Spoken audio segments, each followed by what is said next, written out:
नमस्कार दोस्तों, आज हम फिर उपस्थित हैं मुर्दहिया आत्मकथा जो तुलसी राम द्वारा रचित है। तुलसी राम की ये आत्मकथा का पहला भाग है जो 7 किस्तों में है, जिसका प्रथम किस्त हम पिछली वीडियो में देख चुके हैं। आज उसका नेक्स्ट भाग, इस आत्मकथा को हम 7 वीडियो में कवर करेंगे, जिसको हम भाग ही बोलेंगे। ठीक है, तो पहला भाग जो है हमने पिछली वीडियो में देख लिया है। इस आत्मकथा का दूसरा भाग हम आज इस वीडियो में कवर करेंगे, जो दूसरा भाग का नाम है, शीर्षक है मुर्दहिया तथा स्कूली जीवन। तो चलिए हम लोग स्टार्ट करते हैं देर न करते हुए।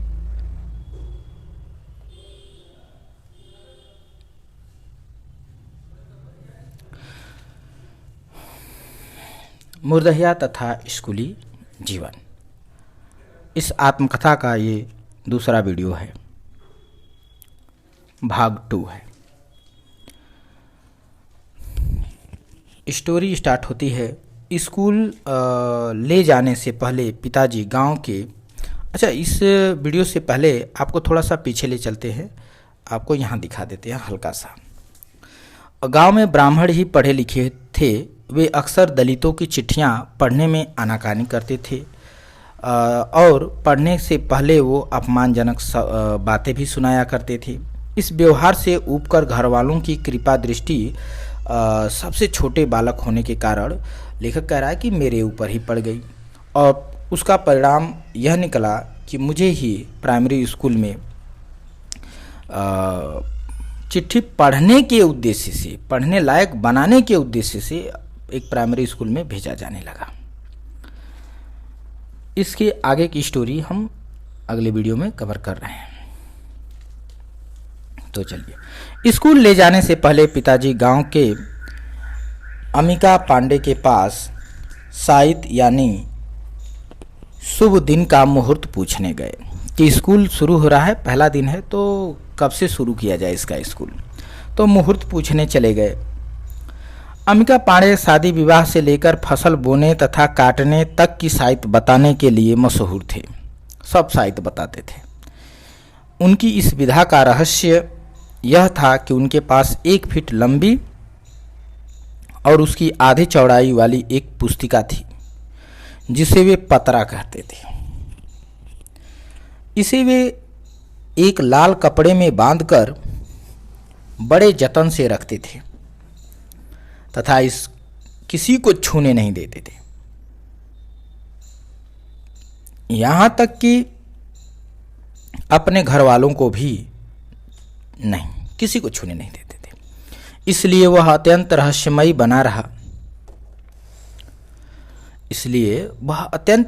बना रहता था कि आखिर उसमें है क्या। गांव के दलितों के बीच यह मान्यता थी कि अमिका पांडे का पतरा सीधे आसमानी देवलोक से ब्रह्मा जी ने गिराया है। वाह! उसका रहस्य ये था कि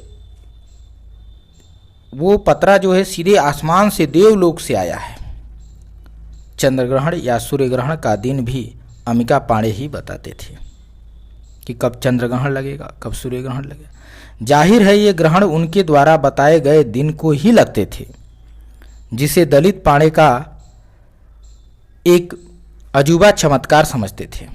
जिसे ये दलित लोग पांडे जी का एक अजूबा चमत्कार ही समझते थे। साइत बताने के लिए अमिका पांडे उस पतरा का कोई भी पन्ना खोलकर आंखें मूंद कर अपनी तर्जनी उंगली उस पर इधर उधर फेरते और किसी एक स्थान पर रोककर उंगली के नीचे अंकित दिन को साइत निर्धारित कर देते थे। यह सब देखकर दलितों के बीच यह भी अटूट विश्वास था कि अमिका पांडे के उसी पतरे से सारे वेद पुराण छिपे हुए थे।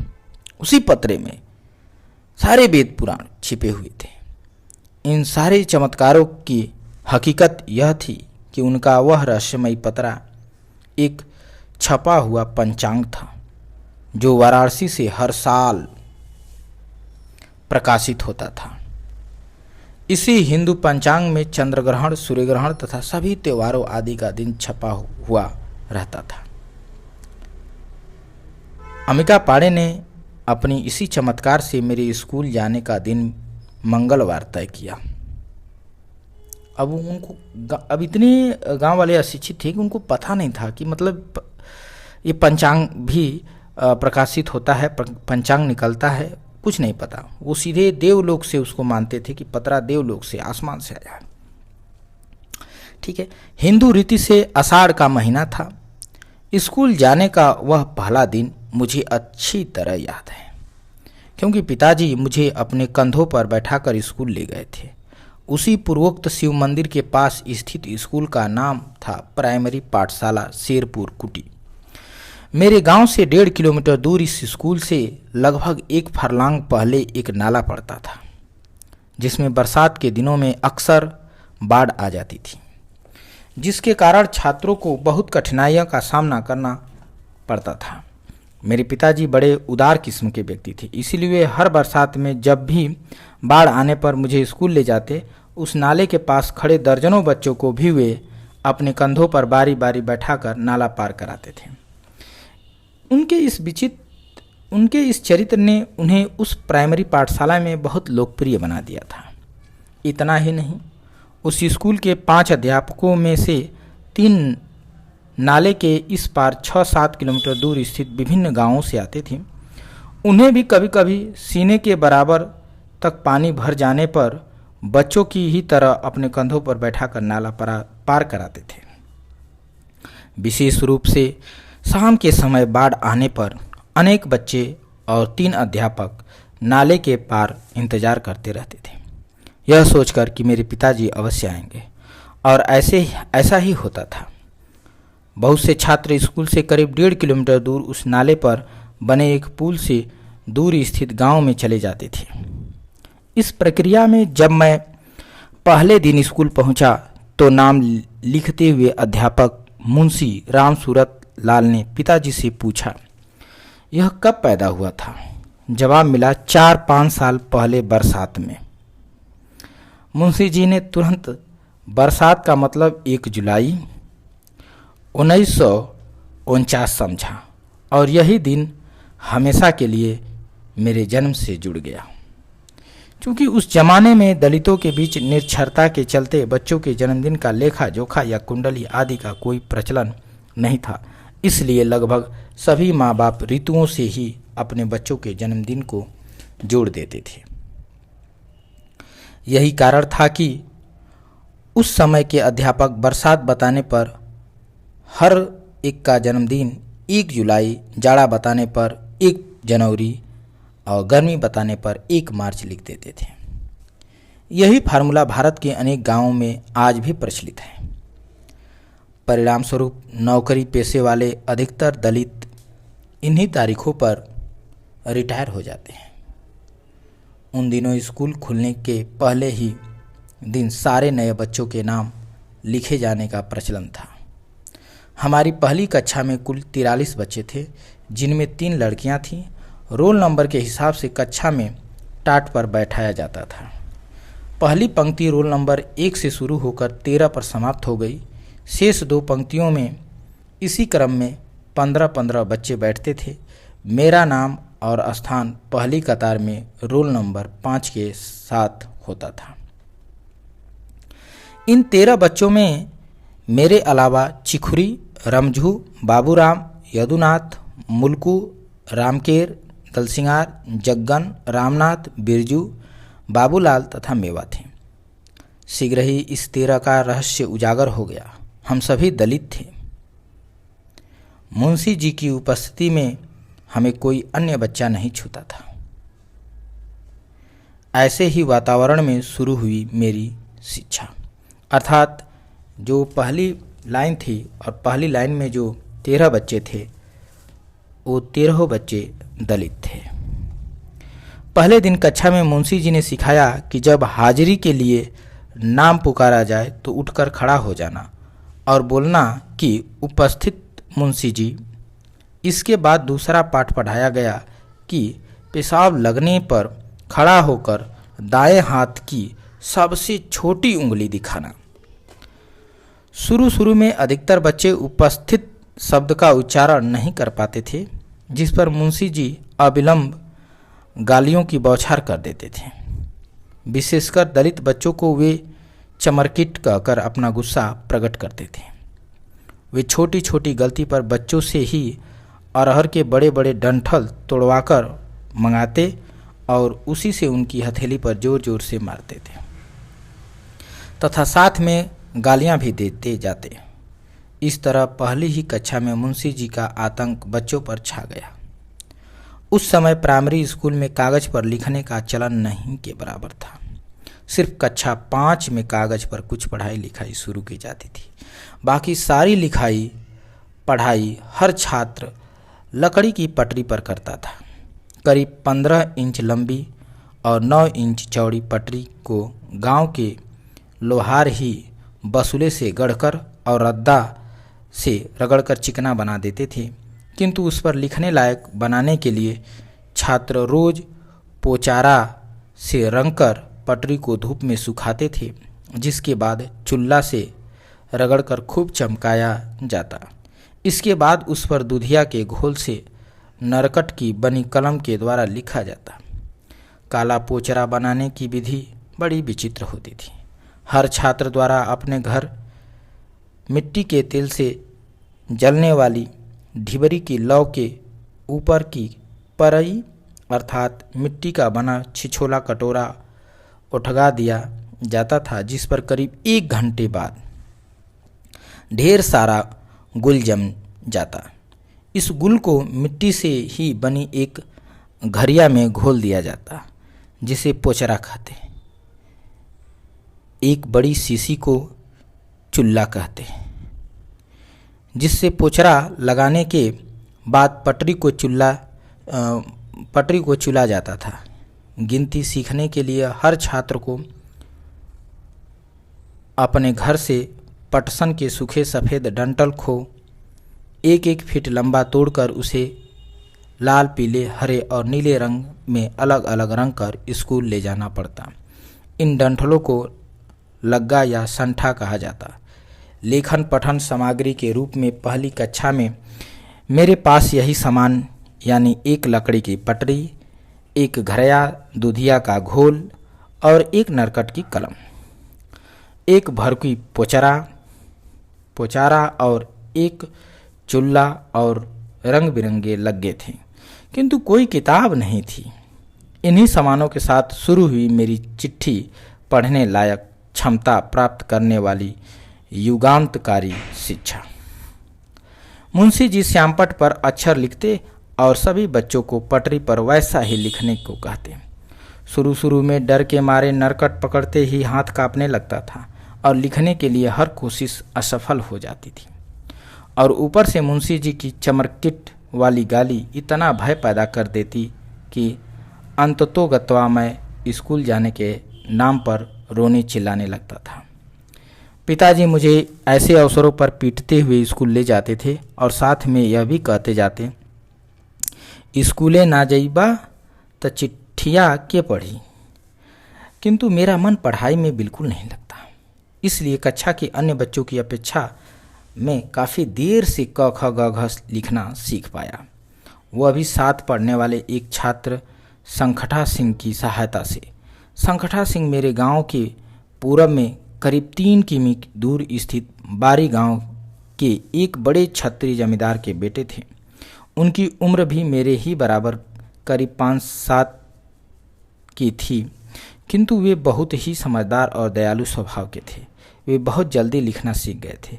उस समय स्कूल में भी छुआछूत का प्रचलन बहुत ज़्यादा था और सवर्ण छात्र प्रायः दलित छात्रों से नहीं मिलते जुलते थे, किंतु संखटा सिंह अपवाद थे। वे हमेशा मुझसे घुल मिल कर रहते थे। उन्होंने मुझे एक तरह से मजबूर करके लिखना सिखाया। मेरे लिए कक्षा 1 में संखटा सिंह मुंशी जी से कहीं ज़्यादा सफल शिक्षक सिद्ध हुए। वे बड़े अधिकार के साथ मुझसे बार बार लिखवाने की कसरत कराते। पटरी पर लिखते लिखते जब दूधिया का घोल समाप्त होने लगता तो हम उसमें थोड़ा पानी मिला देते। जिससे वह पतली हो जाती, इसलिए अक्षर साफ नहीं बन पाते। संखटा सिंह ने इस पतली दूधिया को गाढ़ा बनाने के लिए कविता शैली में एक मंत्र सिखाया, जिसे वे मेरे साथ गाते थे। यह मंत्र था कि ताले का पानी पताले जो, ताले का पानी पताले जो, शेर भर दूधिया मोरे में आजो।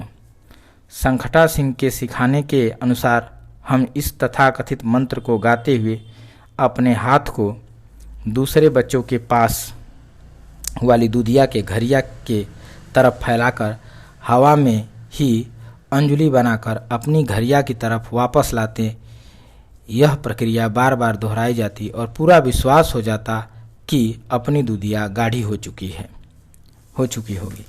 यह मंत्र शीघ्र ही सभी बच्चे सीख गए। कभी कभी कुछ बच्चे आपस में इस बात पर खूब झगड़ जाते कि उनकी दूधिया मंत्र द्वारा दूसरे ने चुरा ली। बीच बीच में कुछ बच्चे मंत्र द्वारा दूधिया चोरी की शिकायत मुंशी जी से भी कर देते। फिर मुंशी जी का वही गालियों वाला स्वभाव तुरंत विस्फोटित हो जाता। चाहे जो भी हो, दूधिया गाढ़ा करने वाला मंत्र बच्चों के लिए एक अत्यंत मनोरंजक खेल था। इसी मंत्र को गाते गाते हम कक्षा 1 से 2 में पहुंच गए। कक्षा 2 में मंत्र जाने के लिए मुंशी जी ने हर बच्चे से 2 रुपया पस्कराई यानी पास करने का घूस लिया। कक्षा 2 में मंत्र जाने के लिए कक्षा 2 में जाने के लिए पास कराना था, तो पास कराई उन्होंने घूस ले लिया। यह 2 रुपया मुझे बड़ी मुश्किल से घर से प्राप्त हुआ। यह जो 2 रुपया था बड़ी मुश्किल से मुझे घर से प्राप्त हुआ। यह पासकराई सभी अध्यापक लेते थे और जो बच्चा नहीं देता उसे फेल कर दिया जाता। उस स्कूल में यह प्रचलन था कि हर अध्यापक को एक बैच के छात्रों को कक्षा 1 से 4 तक लगातार पढ़ाना पड़ता। 4 के बाद फिर वही क्रम कक्षा 1 से शुरू करना पड़ता। कक्षा 5 को हमेशा हेडमास्टर जी पढ़ाते थे। इस तरह हमारे स्कूल में कुल 5 अध्यापक थे।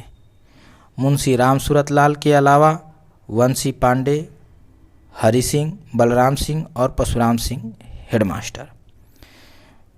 एक बार कक्षा 3 में मेरे घर वालों ने 2 रुपया पास कराई देने से मना कर दिया। परिणाम स्वरूप मुंशी जी ने मुझे फेल कर दिया। यह खबर बाबू साहब बलराम सिंह को जब मालूम हुई तो उन्होंने मुंशी जी को बहुत डांटा।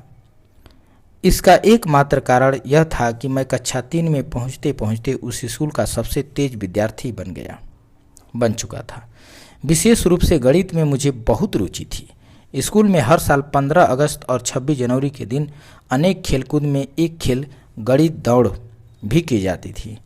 इसमें भाग लेने वाले विद्यार्थी कक्षा 2 से 5 तक के होते थे। इसके लिए बच्चों को लगभग 100 गज की दूरी पर खड़ा करके गणित का एक टेढ़ा सवाल पूछा जाता था और जो बच्चा सवाल का उत्तर उस दूरी को तय कर सबसे पहले दौड़ कर देता उसे प्रथम पुरस्कार मिलता। इस प्रश्न का उत्तर हमेशा बिना किसी लेखन सामग्री को सहारा लिए सिर्फ जबान से देना पड़ता, जिसे मेंटल कहा जाता है। मैं गणित दौड़ में हमेशा प्रथम आता, जिसके कारण स्कूल के सारे अध्यापक मुझसे बहुत प्रसन्न रहते थे। यही कारण था कि मुझे कक्षा 3 में फेल करने पर बाबू साहब बलराम सिंह के डांटने पर मुंशी जी 1 महीना बाद पुनः पास करके कक्षा 4 में ले गए। किंतु हफ्ता 10 दिन में घूम फिर कर मुंशी जी 2 रुपया पास कराई न पाने की शिकायत जरूर दोहराया करते थे। हकीकत यह थी कि उन दिनों मेरे जैसी परिस्थिति वाले बच्चों के लिए 2 रुपया जुटाना एक बड़ा संघर्ष था। मेरे घर वाले बड़ी नफरत के साथ कहते थे कि यदि पैसा ही देकर पास होना है तो इसे पढ़ाने से क्या फ़ायदा। वे समझते थे कि पढ़ने में कमज़ोर हूँ, इसलिए इम्तिहान में फेल हो जाता हूँगा, जिसके कारण पास कराई देना पड़ता है। वे यह मानने के लिए तैयार नहीं थे कि यह पास कराई एक प्रकार का घूस था जो हर किसी को देना पड़ता था, जिसका अच्छी खराब पढ़ाई से कोई भी लेना देना नहीं था। चाहे पढ़ाई आप अच्छी कर रहे या खराब कर रहे हैं, उससे कोई लेना नहीं। यद्यपि उन दिनों भी सरकार ने दलितों की फीस माफ़ कर दी थी, फिर भी हर महीने 2 पैसा हमें चुकाना पड़ता था। अन्य सभी सवर्ण वर्ग छात्रों के फीस प्रति माह 54 थी। उस समय के भारत में वर्तमान मुद्राओं का प्रचलन नहीं हुआ था। रुपया आना तथा पैसा चलता था, जो इंग्लैंड के शासन काल के थे। सिक्के 1 पैसा, अधन्नी, एकन्नी, द्वन्नी, चवन्नी, अठन्नी और 1 रुपया के होते थे, जिन पर इंग्लैंड की रानी या राजा के चित्र बने रहते थे। कागज के नोट 1, 2, 5, 10 और 100 रुपये के होते थे। पैसे वाले सिक्के 2 प्रकार के होते थे। आजकल के 50 पैसे के सिक्के के बराबर तांबे का बना एक सिक्का होता था, जिसके बीच में एक बड़ा गोल छेद होता था, जिसे गांव में छेदहवा पैसा कहा जाता था, तथा दूसरा 1 पैसा वाला सिक्का आज के रुपये वाले बड़े सिक्के के बराबर तांबे का ही बना छेद वाला होता था, जिसे डब्बल कहा जाता था। छेदहवा पैसे को करघनी में गुंथकर जन्मजात शिशुओं को कमर में पहनाना दलितों के बीच बड़ा शुभ माना जाता था। इसी शुभ प्रक्रिया में चवन्नियों के एक सिरे में सोनार द्वारा हुक लगवाकर धागे की बनी मोटी रस्सी में गुंथकर जंतर बनाकर बच्चों के गले में पहनाया जाता था। अधन्नी, एकन्नी, द्वन्नी वाले सिक्के गिलट तथा अन्य चांदी के बने होते थे। 1 रुपये वाला चांदी का सिक्का आज के रुपये वाले सिक्के से काफ़ी बड़ा तथा मोटा वजनी होता था, जिस पर रानी विक्टोरिया का चित्र होता था। इस सिक्के को हमारे गांव के दलित बिस्टोरिया कहते थे। बूढ़े तथा व्यक्ति इसी बिस्टोरिया के सिक्के को बचा कर घर की जमीन में छिपाकर गाड़ देते थे। कभी कभी बिना किसी को बताए ही वे व्यक्ति मर जाते थे। ऐसे सिक्के वर्षों तक जमीन में छिपे रहते थे। कभी कभी गाँव में अक्सर सुनने को मिलता था कि घर गिर जाने पर पुनः निर्माण के लिए नींव खोदते समय सिक्के मिट्टी की बनी हाड़ियाँ में मिल जाया करते थे। ऐसी हाड़ियों में कभी कभी सोने चांदी के गहने भी मिला करते थे। ऐसे ही छिपे हुए खजानों की तलाश के लिए गाँव में उस समय रहने वाले ओझा और तांत्रिक के चक्कर में कई व्यक्ति अपने बच्चों की बलि तक चढ़ा देते थे। इस तरह की खबरें आज भी कभी कभी अखबारों में मिल जाती हैं। मेरी बुढ़िया दादी के पास उक्त बिस्टोरिया वाले 37 सिक्के न जाने कितने वर्षों से पड़े हुए थे। दादी सिर्फ मुझे इनका रहस्य बताई थी। वह मेरे कान में धीरे धीरे अनेक बार कहती कि इन बिस्टोरिया को वही भूत द्वारा मारे गए दादाजी एक एक करके छिपाने के लिए दिया करते थे। दादी यह भी बताती थी कि यह सब रंगरेजों यानी अंग्रेज़ों के ज़माने की बात है। इन 37 बिस्टोरिया को दादी घड़े की आकृति वाली मिट्टी से बने छोटे से पात्र, जिसे भरुकी कहा जाता था, में रखती थी और इस भरुकी को वह बहुत दिनों तक घर के कोने में गड्ढा खोदकर छिपाए थी। मैं जब तीसरी कक्षा में पढ़ रहा था यानी सन 1957 में, तो दादी एक बार बीमार पड़ी। उसे बड़ा तेज बुखार था, जिसे वो जरहंस की बीमारी कहती थी। वह एक खुरपी लेकर ज़मीन खोदने लगी और मुझे दरवाजे पर खड़ा करके बाहर से किसी के आने के बारे में तुरंत बताने को कहा, ताकि खुदाई को कोई और न देख ले। अंततोगत्वा बिस्टोरिया से भरी वह छोटी सी भरुकी मिल ही गई।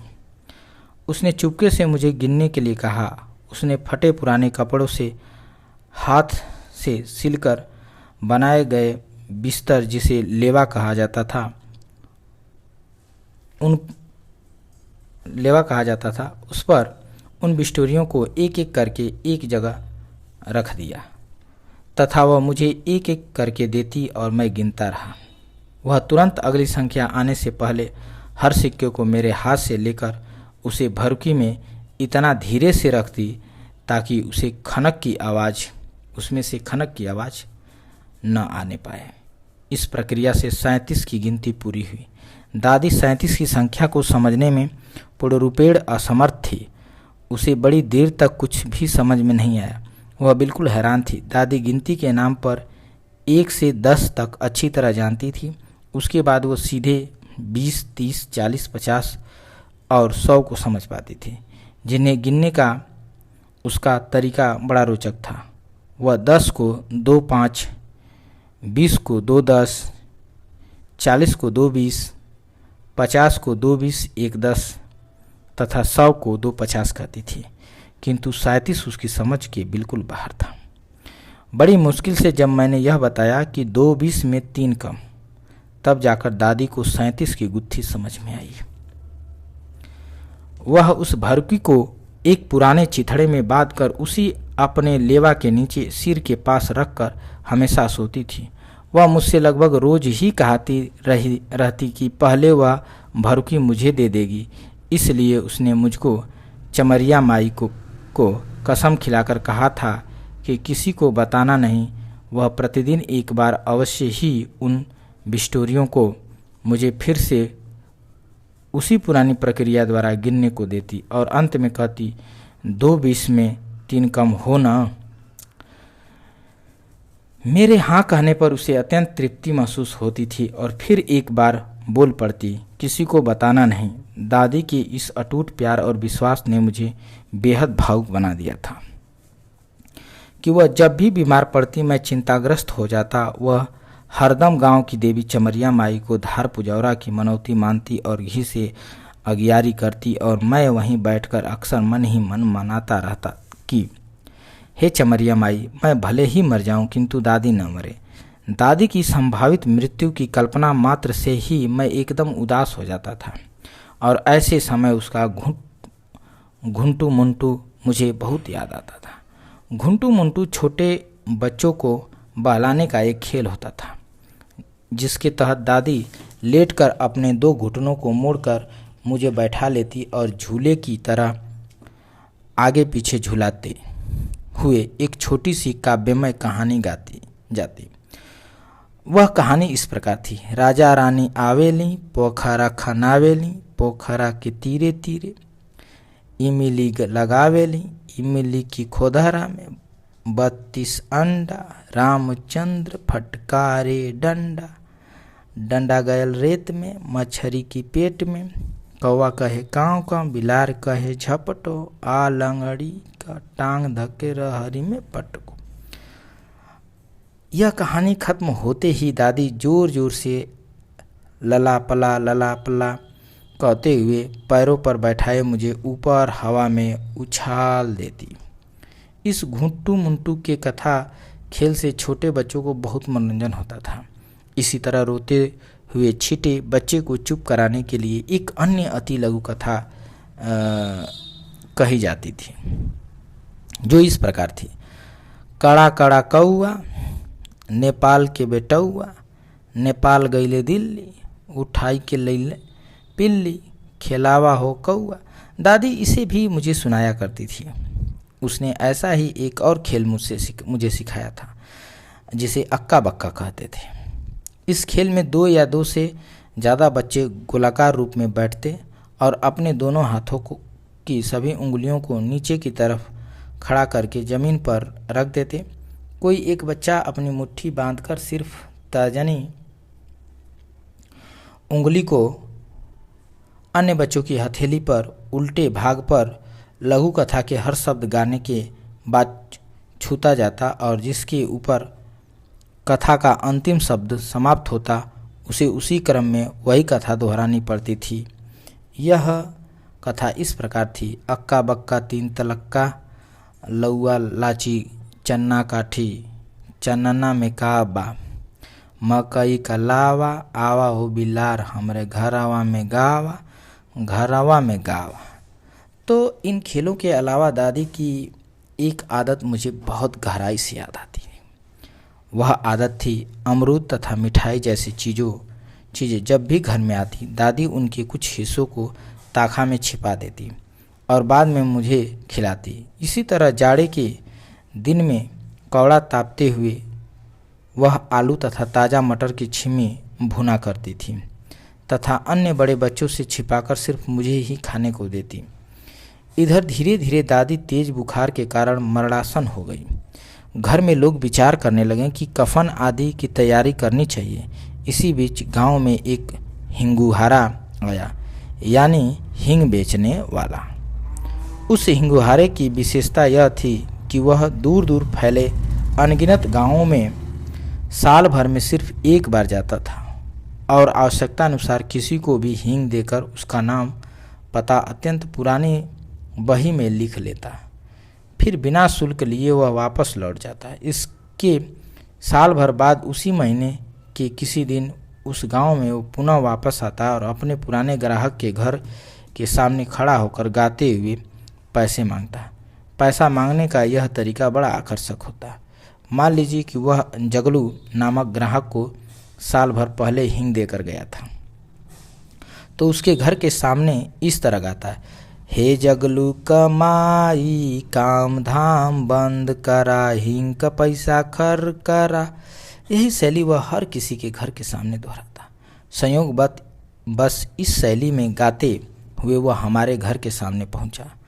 उस हिंगुहारे की आवाज़ दादी के कानों में पड़ी। दादी धीमी आवाज़ में घर वालों को उसका पैसा देने के लिए कहकर चुप हो गई। बीच वाले मुन्नर चाचा घर के मालिक होते थे। उन्होंने उसे पैसा दिया। उस हिंगुहारे ने उत्सुकतावश दादी के बारे में पूछा कि वह कहाँ है, क्योंकि हर बार वही पैसा देती थी। जब उसे पता चला कि दादी बीमार हैं, वह उसे देखने गया। उस हिंगुहारे ने मुन्नर चाचा से कहा कि दादी को तुरंत अस्पताल ले जाया जाए, अन्यथा मर जाएगी।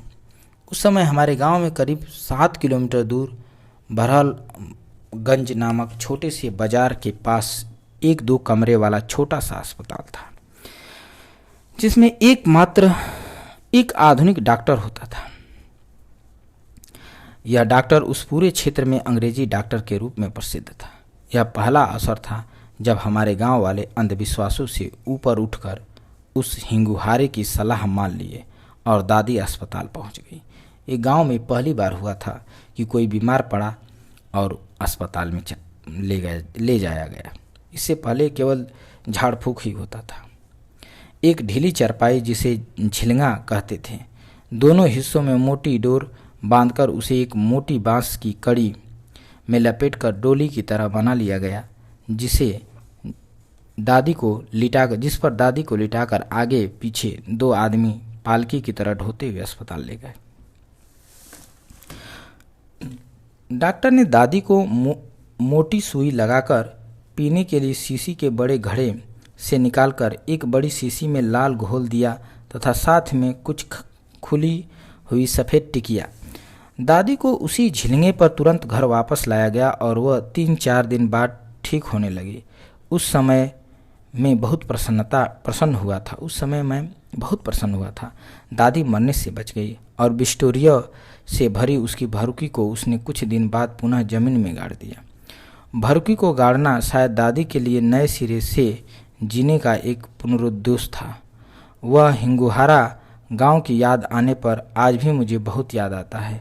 उसका नाम और पता कभी किसी को मालूम नहीं था। वह पूछने पर किसी को बताता भी नहीं था। वह धोती कुर्ता पहनता था और सिर पर गांधी टोपी लगाता था। थोड़ा टेढ़ा करके उसकी बड़ी तोंद भी थी, इसलिए टोपी खूब जमती थी। वह देखने में पुराने कांग्रेसी नेता सीताराम केसरी के बड़े भाई जैसा लगता था। गांव के बच्चे पूरे साल शाम के समय किसी के घर के सामने उसी हिंगुहारे के गाने वाले लहजे में हींग का पैसा खर करा गाकर भागते हुए अपना खूब मनोरंजन करते थे। साल में जब भी एक बार वह गांव में आता, दर्जनों बच्चे उसके साथ होकर घर घर जाते और उसे हींग का पैसा खर करा गाते सुनकर अति प्रसन्न होते। वह हाथ से सिली हुई छोटी बोरीनुमा टंगने वाली धोकरी कंधे से लटकाए रहता उसी में वह हींग तथा कुछ पुड़िया बांधने वाले कागज रखता था।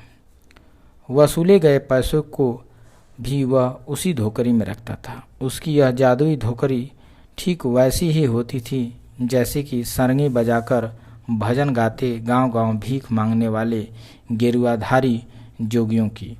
ऐसे ही एक जोगी हमारे गांव में साल भर में सिर्फ एक बार आता था।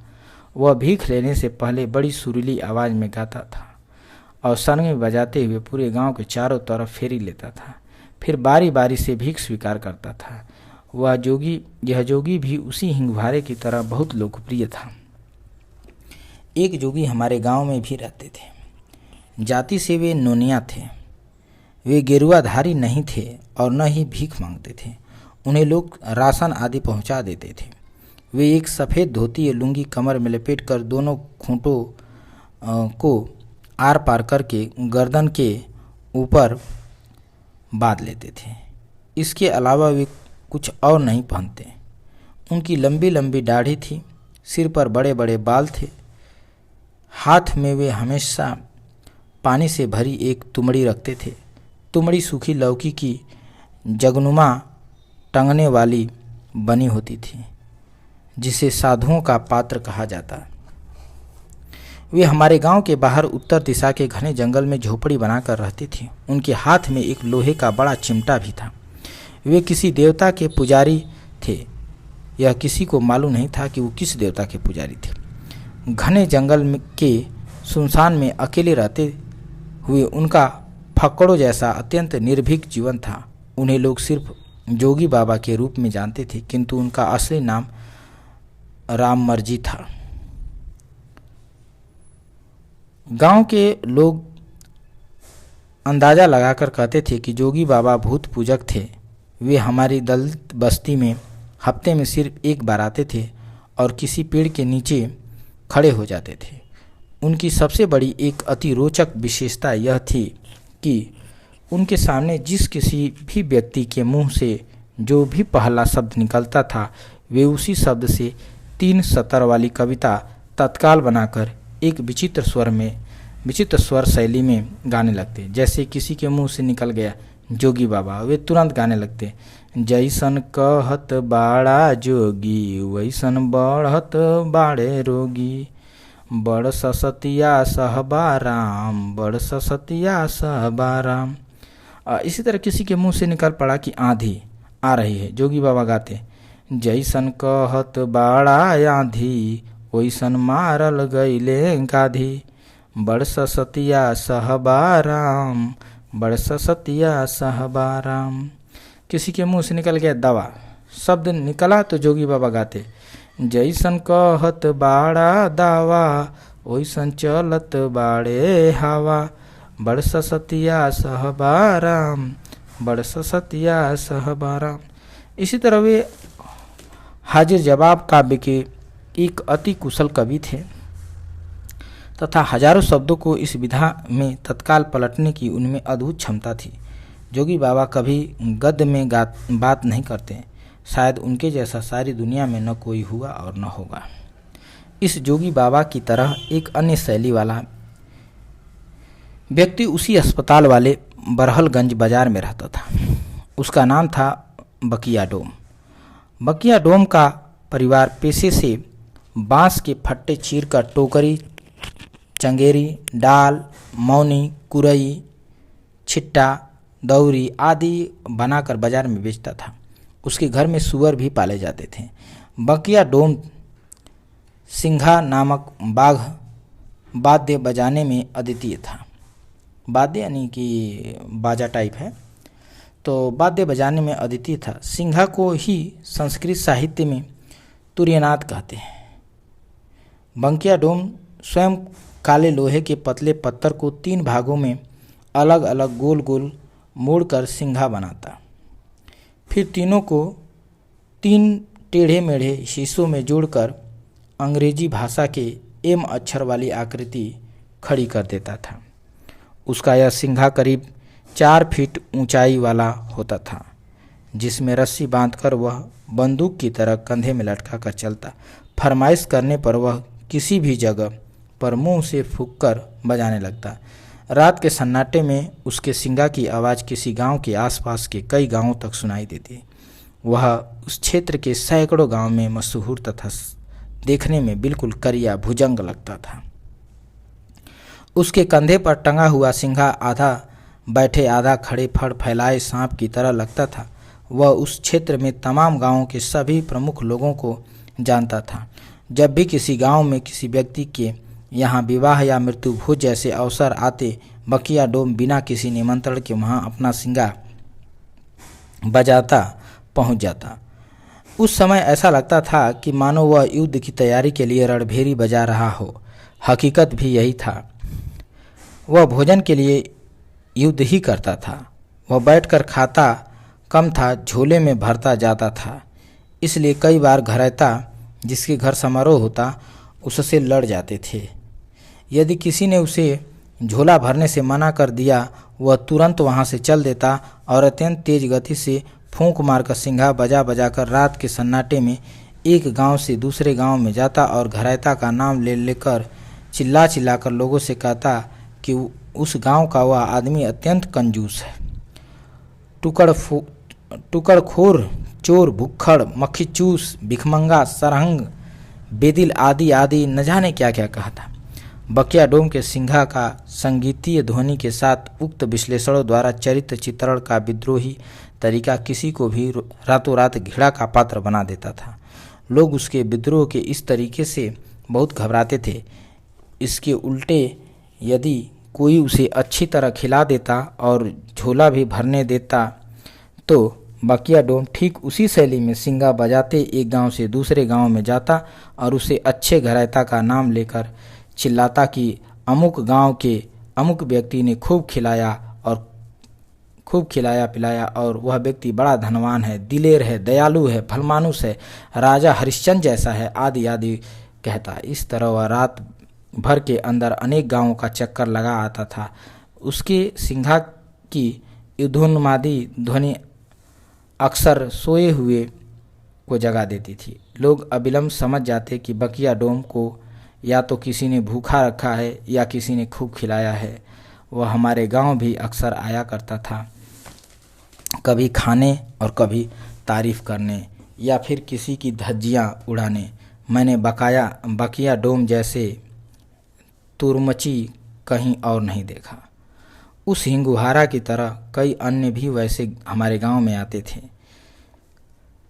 जैसे पटहारा जो सीसा, कंघी, सुई, डोरा, टिकुली तथा मिसी बेचने आता था, चूड़ीहारा जो चूड़ियाँ बेचता, कपड़हारा जो कपड़े बेचने आता। ये सभी कुछ न कुछ अजीबो स्वर में गाते हुए, घर घुमनी करते हुए अपना सामान बेचते थे।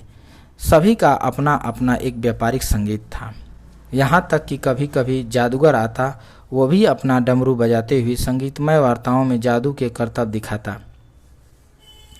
अपने बंदर बंदरिया के साथ मदारी वाला भी वैसे ही करता। और जब कभी बाइस्कोप वाला आता, वह गागा कर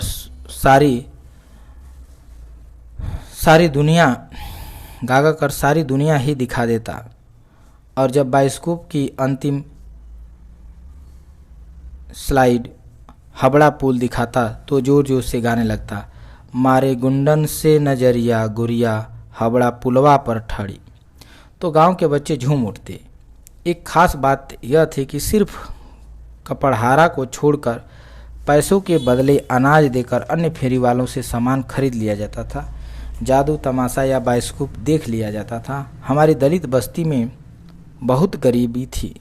पैसा देकर कुछ खरीदना बड़ा मुश्किल पैदा कर देता था। इसलिए सब कुछ अनाज देकर ही सब कुछ, जो भी कुछ खरीदा जाता, सब कुछ अनाज देकर ही लिया जाता था।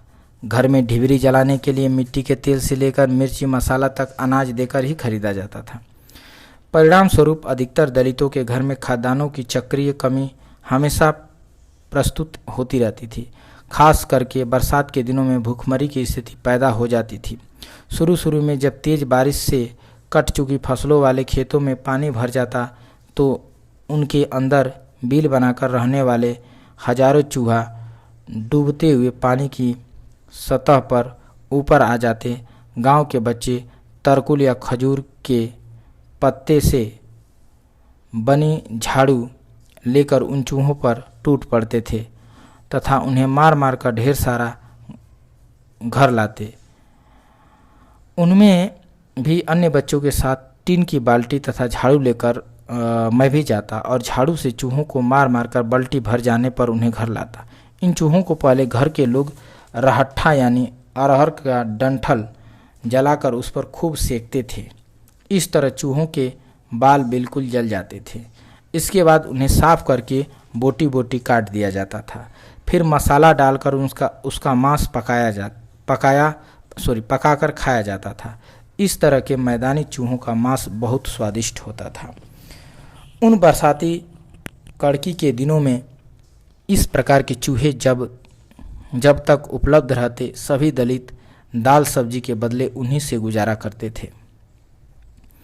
बरसाती मछलियां भी उस गरीबी में बड़ी राहत पहुंचाती थी, किंतु वे कुछ देर से नदी नालों में उपलब्ध होती थी। जहाँ तक चूहों का सवाल है, वे जौ और गेहूं की बालियां अक्सर काटकर खेतों में ही अपनी गहरी गहरी बिलों में ढेर सारा जमा कर लेते। गांव के मेरे जैसे बच्चे उन बिलों को खोद कर उससे बालियां निकाल लेते थे। एक एक बिल से 1 से लेकर 2 किलो तक अनाज निकल जाते थे। चूहों के बिल से निकली हुई बालियों को मुस्कैल कहा जाता था। इन्हें बेचकर हम लोग कौड़ियाँ खरीदकर चिब्भी, एक तरह का जुआ खेलते थे। इमली का चियाँ बीज भी खरीदते थे जो जुआ के ही काम आता था। बरसात में एक बड़ी समस्या यह उत्पन्न हो जाती कि लगातार पानी बरसते रहने से सबकी झोपड़ियों या खपरेल के घरों की बड़ेरों या छज्जों से अनेक जगहों पर पानी चूने लगता था। रात भर लोग एक पतीली या पतेला इधर तो दूसरा उधर, कहीं लोटा किसी तरह तो कोई थाली कहीं और रखकर टपकते हुए पानी को भर भर कर घरों से बाहर फेंकते रहते थे। प्रकृति की यह करतूत उस गरीबी में भिगो कर मारती थी। यह सब बड़ा बुरा तथा उबाऊ लगता था। लोग दिन के समय अपने घरों के ऊपर चढ़कर कोई थपुआ इधर सरकाते तो कोई उधर, फिर भी टपकने की समस्या पूर्ण रूप से दूर कर पाना बड़ा मुश्किल हो जाता था।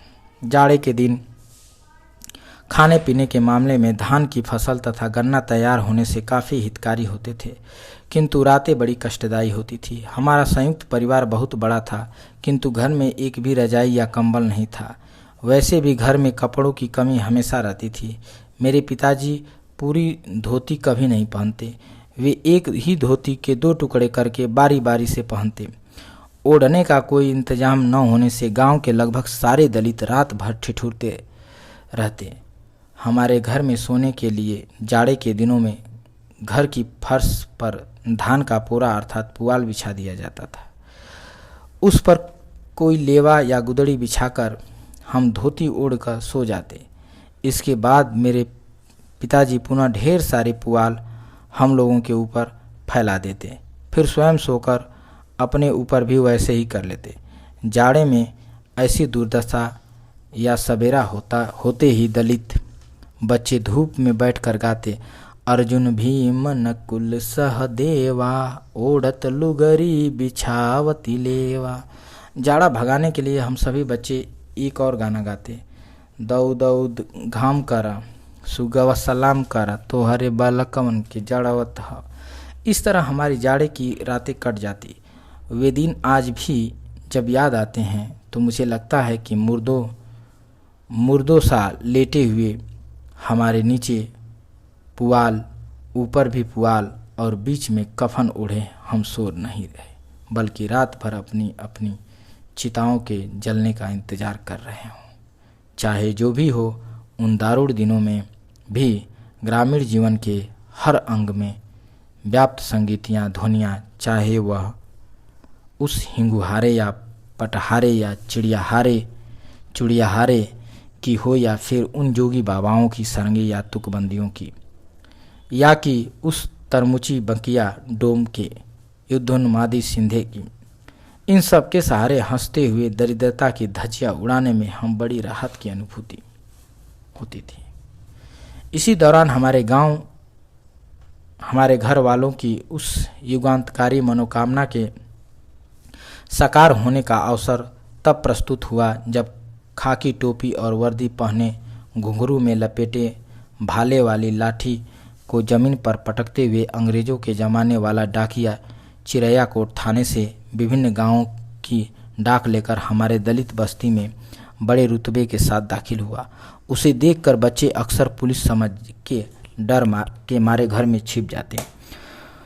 उस दिन वह हमेशा की तरह जोर की हाँक लगाते हुए चिल्लाया, सुभगिया कौन है? चिट्ठी आई है। दलित बस्ती में चिट्ठी किसी की भी हो, वह हमेशा चौधरी का घर होने के नाते हमारे घर उन्हें रख कर चला जाता था।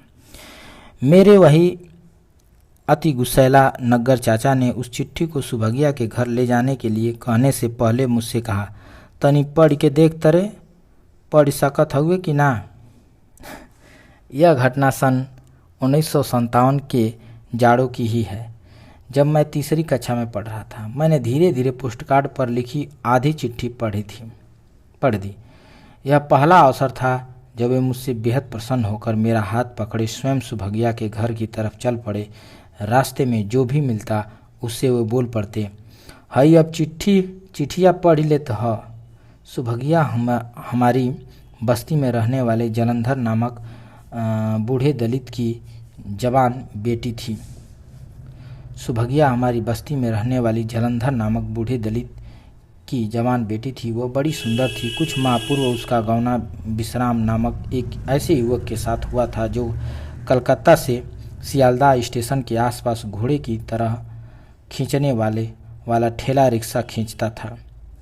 इस ठेले को बंगाल में टाना रिक्शा कहते थे। वह इधर से उधर टाना रिक्शा में यात्रियों को बैठाकर दौड़ते हुए गंतव्य स्थल पर पहुंचाया करता था। विश्राम गांव के कुछ अन्य मजदूरों के साथ कलकत्ता के शाम बाजार नामक मोहल्ले में किराए के एक बड़ी में रहते थे, जिसे वे लोग बासा भी कहते थे। वहीं से वह चिट्ठी आई थी। नग्गर चाचा ने चिट्ठी सौंपते हुए सुभगिया के पिता जलंधर से मेरी तरफ इशारा करते हुए कहा, यही से पढ़वा लिया, ई पढ़ लेला। यह कहकर नग्गर चाचा चले गए। इसके बाद थोड़ा सकुचाती हुई सुभगिया मुझे अलग ले गए जाकर धीरे से बोली कि ओहर चल के चिट्ठिया पढ़ दत्ता बाबू। उसकी झोपड़ी के पिछाड़े एक बड़ा नीम का पेड़ था। झोपड़ी के पिछवाड़े एक बड़ा नीम का पेड़ था। उससे सटी घनी बंसवार थी। वहीं वह मुझे ले गई और चिट्ठी पढ़ने को कहा। उसके नाम से आई यह पहली चिट्ठी पूरी पढ़ी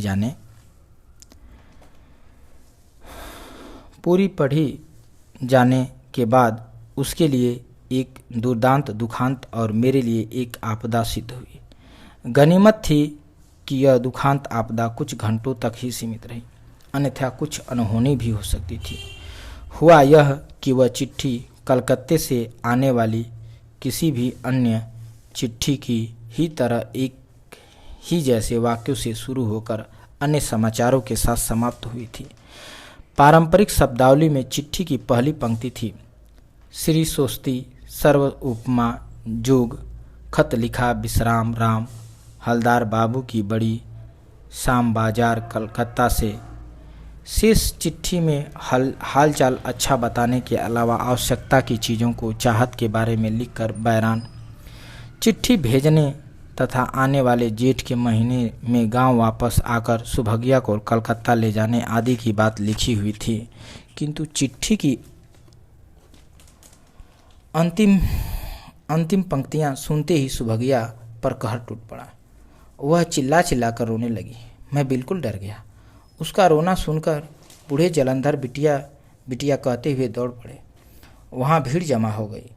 न मैं कुछ बता पा रहा था, न रोने के अलावा कुछ। सुभगिया कई औरतें मेरे हाथ में चिट्ठी देखकर ताना मारने लगी, हाय बड़का पढ़वैया भइल ह, न जाने का पढ़ देलस।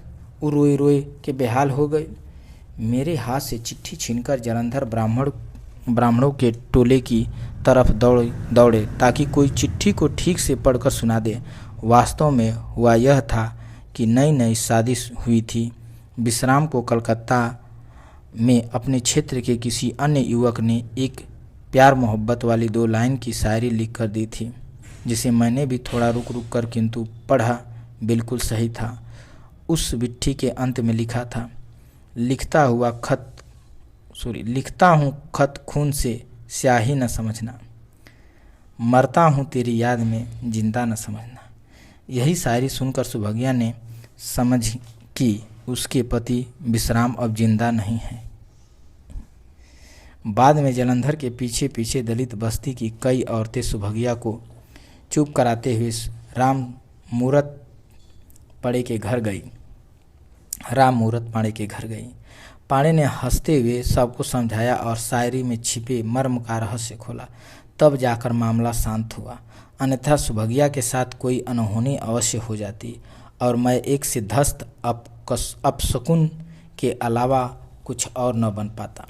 सन 1957 का यह वर्ष भारत के लिए 2 महत्वपूर्ण घटनाओं के चलते बहुत चर्चा में था। पहली घटना भारत का दूसरा आम चुनाव था और दूसरी थी सन 1857 के गदर की 100वीं वर्षगांठ, जिस समय आम चुनाव की सरगर्मियां तेज हो रही। उस समय बड़े बड़े कड़ाके का जाड़ा पड़ रहा था। हमारे घर के मुख्य दरवाजे के सामने एक बहुत बड़ा नीम तथा उसके करीब 40 फीट की दूरी पर एक छोटा बरगद का पेड़ था। नीम के पेड़ के नीचे जाड़ों में प्रतिदिन लकड़ी का टुकड़ा चैला जलाकर कौड़ा आग तापा जाता था। गांव के पास के जंगलों से रोज पलाश के हरे पेड़ों की डालियां काटकर उन्हें टांगा से चीरकर चैला बनाया जाता था।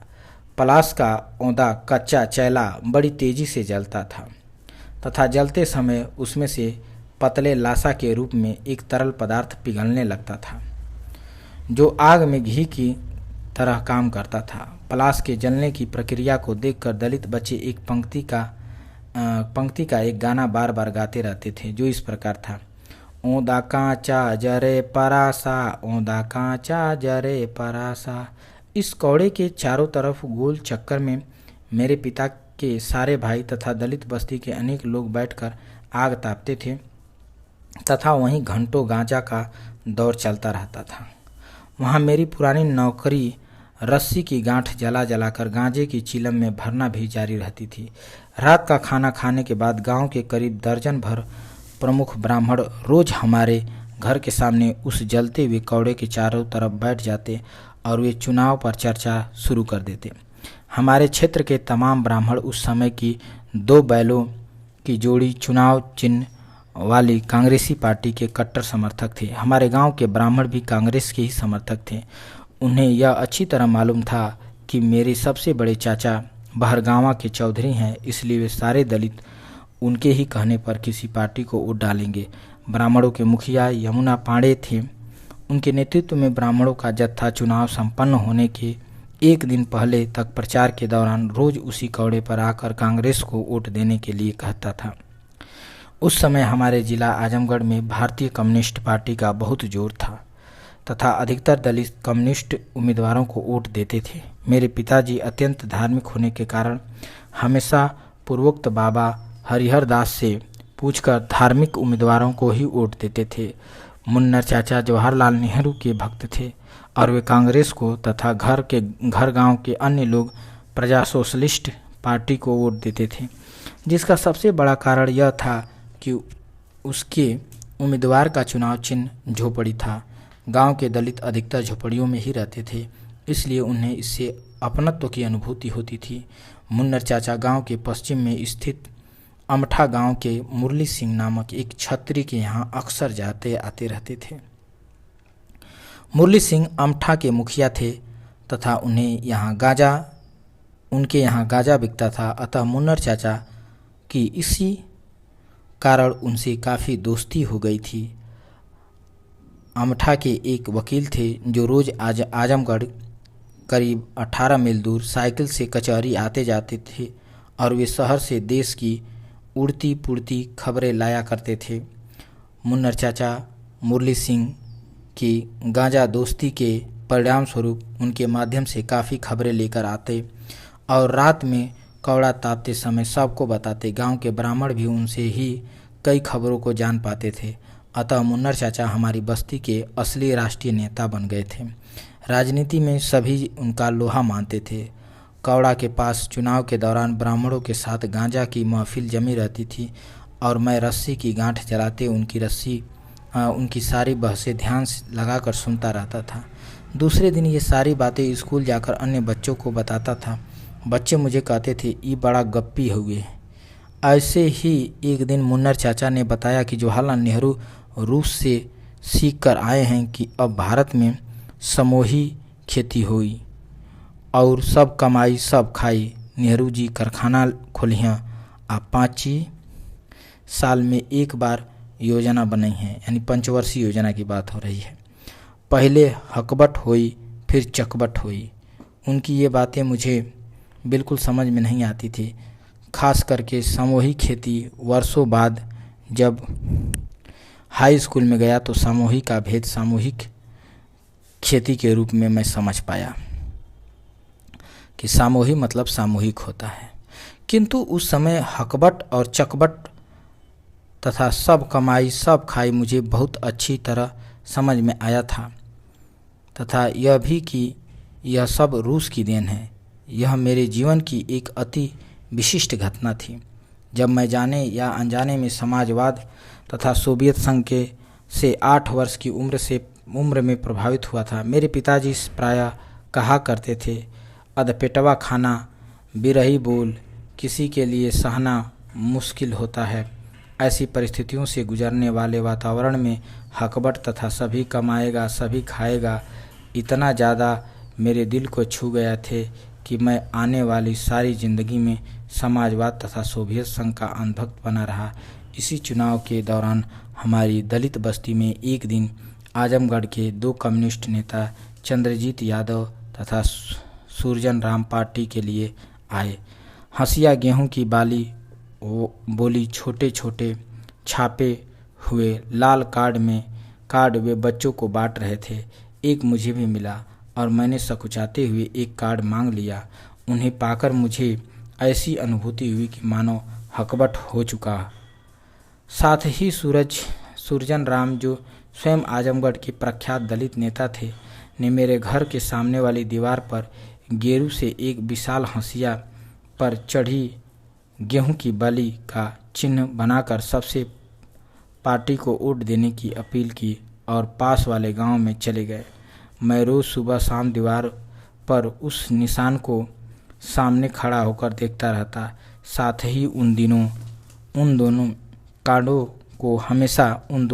को हमेशा अपने कुर्ते के पॉकेट में रखता और दिनों में 50 बार निकालकर बड़े गौर से हंसिया बाल के निशान को देखता रहता। इस प्रक्रिया में महीनों बाद वे दोनों कार्ड फटकर अस्तित्वविहीन हो गए। इन कार्डों के विलुप्त हो जाने पर मुझे बहुत दुख हुआ था और यह दुख उस समय और भी गहरा हो गया जब सूरजन राम द्वारा उस दीवार पर गेरू से बनाया हंसिया बाली का निशान तेज बारिश के कारण धुल गया। इस दौरान हमारे गांव से कोई 15 मील दूर सोडरी गांव का सनई नामक दलित, जो शिव नारायणी पंथ वाले मुनेश्वर चाचा का चेला था और वह बॉम्बे के किसी सूती मिल में एक काम करता था, वह गुरु से मिलने हमारे घर आया।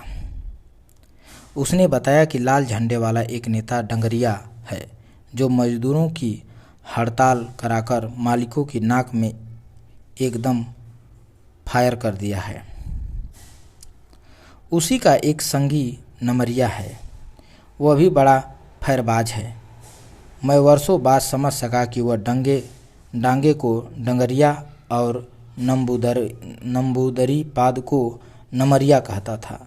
सनई द्वारा इस वर्णन ने भी न सिर्फ मेरे अंदर कम्युनिस्ट पार्टी से असीम लगाव पैदा किया, बल्कि डांगे के प्रति भक्ति भाव भी। उधर चुनाव के लिए हमारे प्राइमरी स्कूल में 2 दिन की छुट्टी हो गई, क्योंकि वोट उसी स्कूल में पड़ने थे।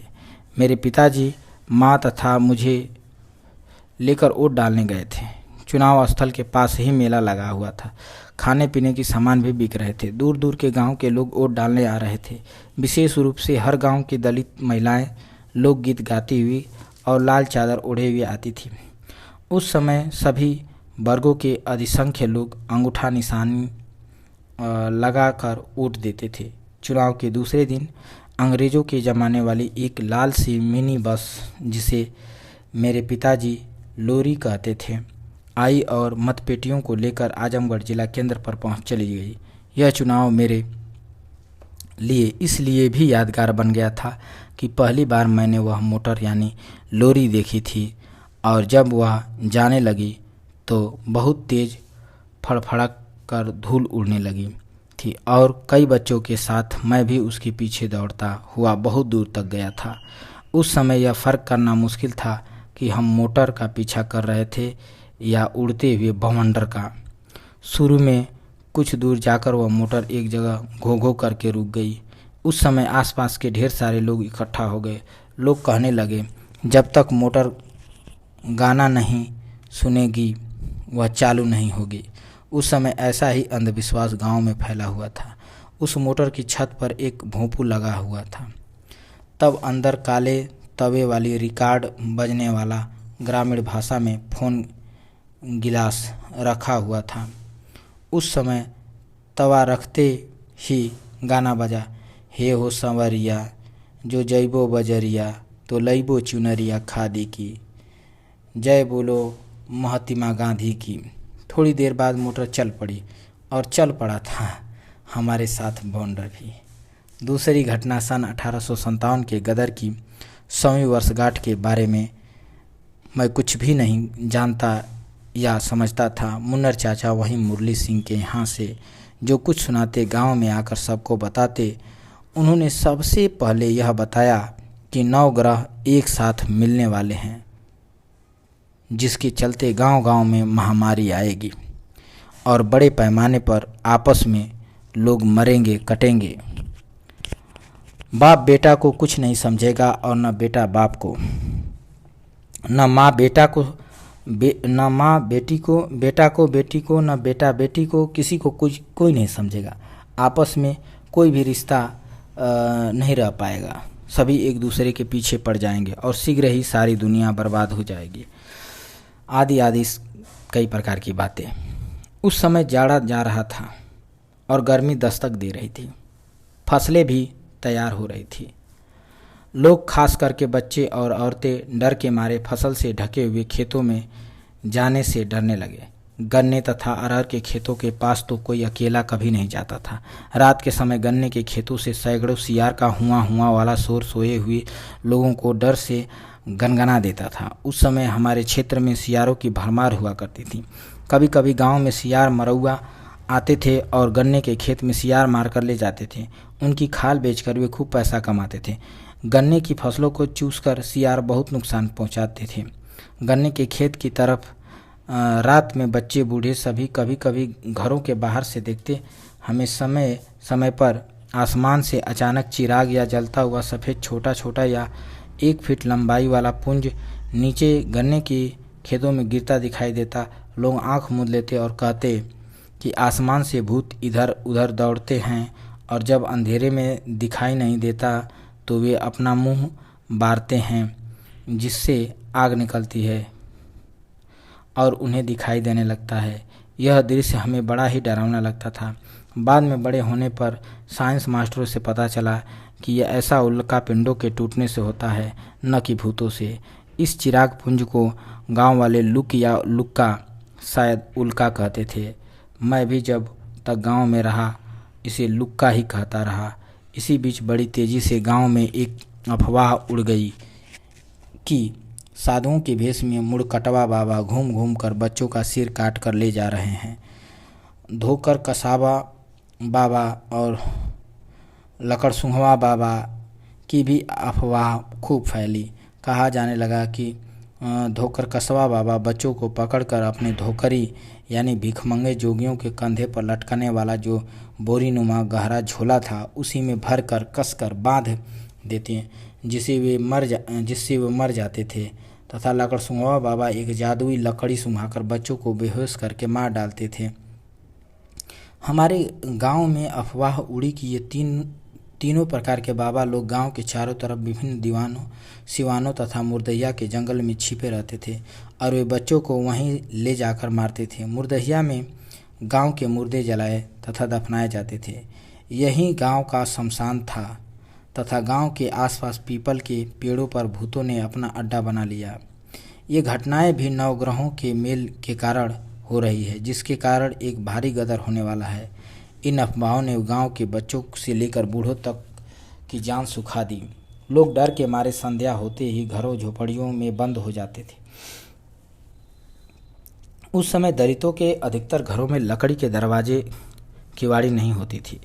किवाड़ियों के नाम पर बांस के फट्ठे को कांटी ठोक कर एक पलड़े को किवाड़ी नुमा बना लिया जाता था, जिसे चेचर कहा जाता था, और चेचरों को दरवाजे से फिट कर दिया जाता था तथा उन्हें बंद करने के लिए सिकड़ी की जगह रस्सी से काम लिया जाता था।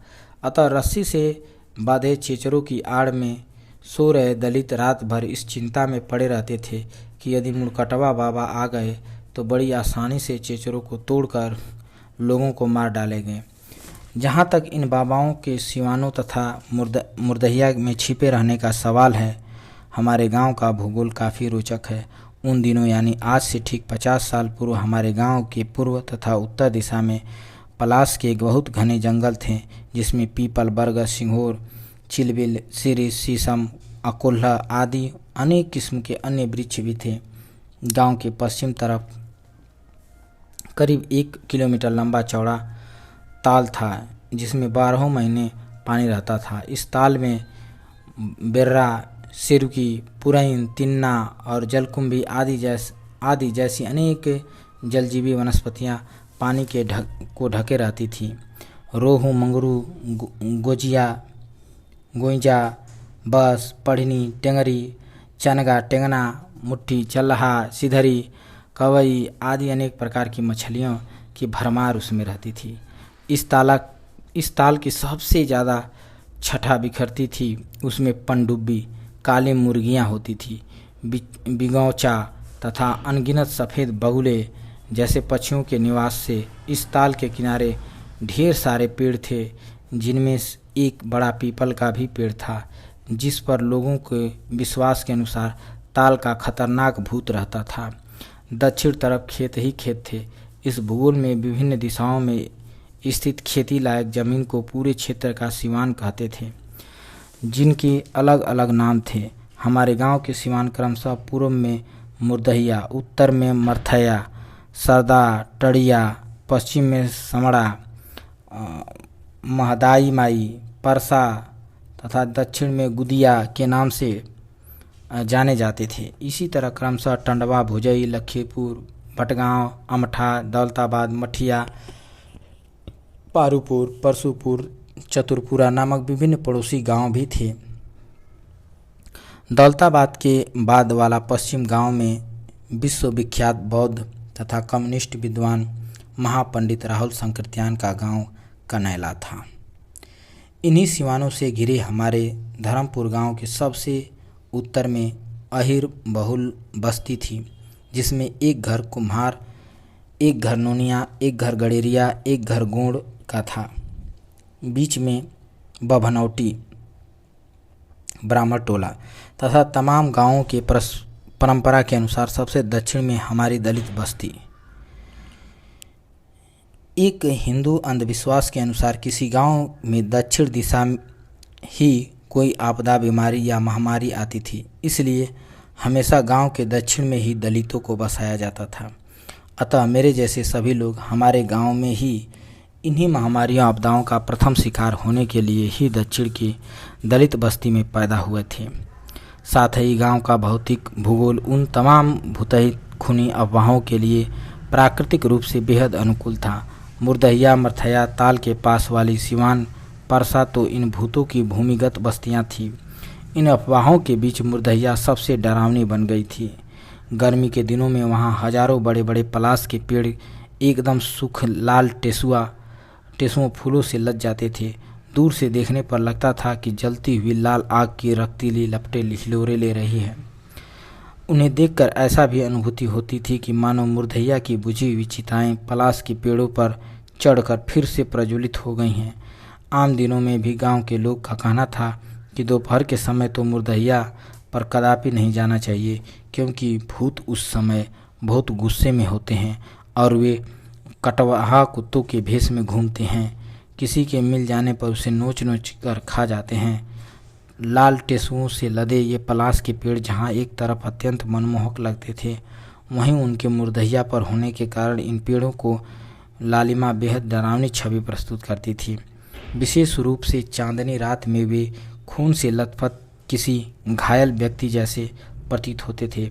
इसी दौरान हमारे ग्रामीण क्षेत्रों में हैजे की महामारी आई, जिसका सबसे ज़बरदस्त असर पूर्व में मुर्दैया से थोड़ी दूर पर पड़ोसी गांव टड़वा में पड़ा।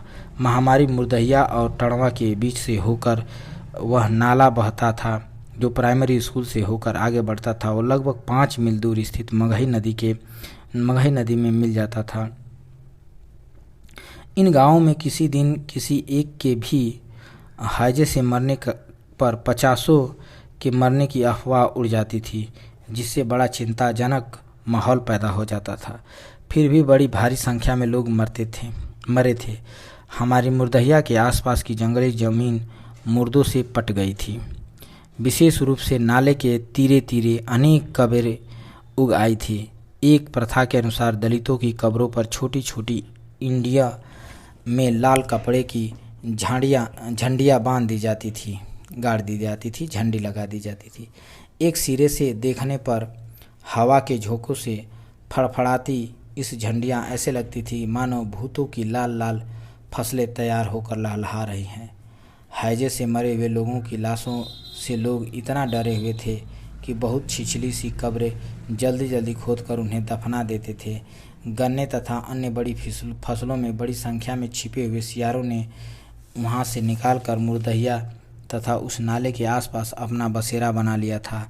ये सियार छिछली कब्रों को खोदकर अक्सर लाशों को चिचोरते हुए नजर आते थे। रोज स्कूल जाते हुए ऐसा नज़ारा देखने में अत्यंत भयभीत कर देता था।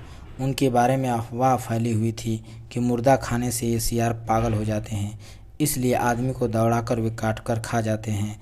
इस डर से कोई उन्हें भगाने नहीं जाता था और न कोई उन बची खुची लाशों को फिर से दफनाने ही जाता था।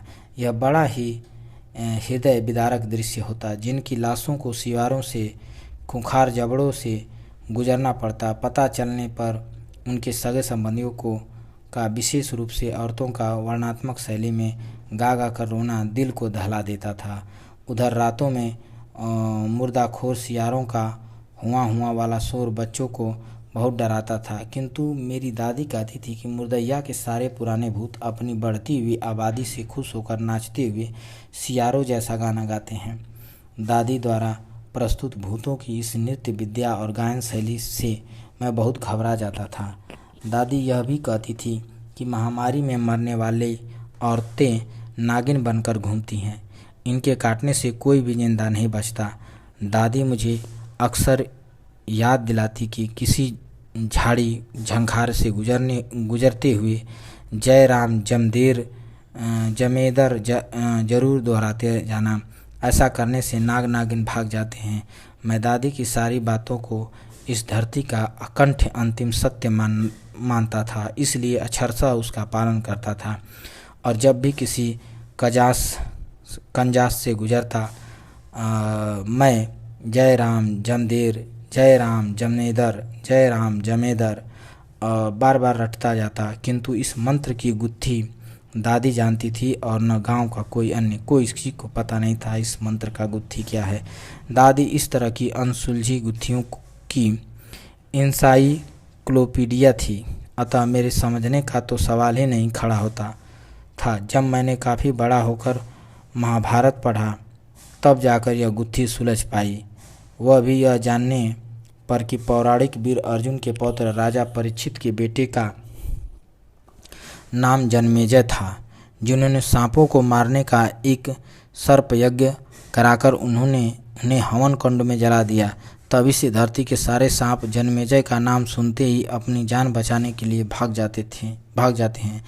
जन्मेजय ने सांपों से क्रुद्ध होकर इस सर्पयज्ञ को इसलिए कराया था क्योंकि तक्षक नाग के काटने से उनके पिता परीक्षित की मृत्यु हो गई थी। दादी इसी पौराणिक गाथा को संभवतः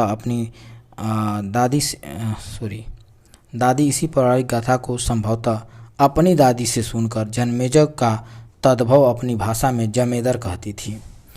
दादी के इस मंत्र की सच्चाई चाहे जो भी हो, मैं जब तक गांव में रहा जय राम जमेदर के दम पर ही भूतनी नागिनों को भगाता रहा। छुट्टी के दिन दलित बस्ती के अन्य बच्चों के साथ मैं भी गोरू यानी घर के पालतू जानवरों गाय भैंस बकरियों को चराने के लिए ले जाता था, या यूं कहिए कि चराने जाना पड़ता था। संयोगवश दूब वाली घास की चरगाहें मुर्दहिया के ही जंगल क्षेत्र में थी, इसलिए वहीं चराने की मजबूरी थी। गर्मियों के दिनों में इन जानवरों को चराते समय कभी कभी एक अनहोनी हो जाती थी।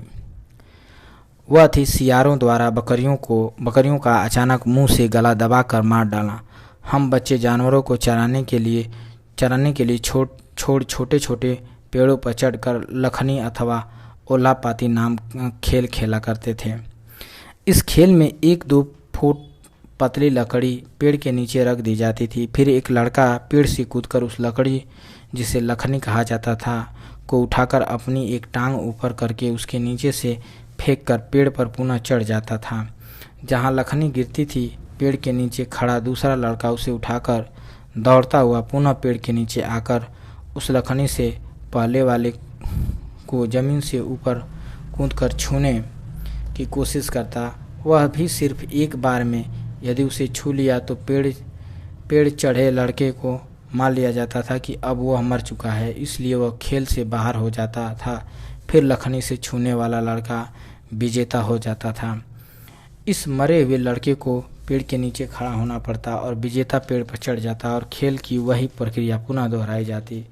परिणाम स्वरूप कोई मरता और कोई विजेता बनता रहता। मुर्दहिया पर खेला जाने वाला यह खेल हम बच्चों के बीच अत्यंत मनोरंजक होता था, किंतु इसी मनोरंजन के दौरान प्रायः सियारों का बकरियों पर हमला हो जाता था और बकरियों का गला उनके तेज जबड़े में दबते ही वे मुश्किल से मात्र एक बार जोर से वे बें करके शांत हो जाती।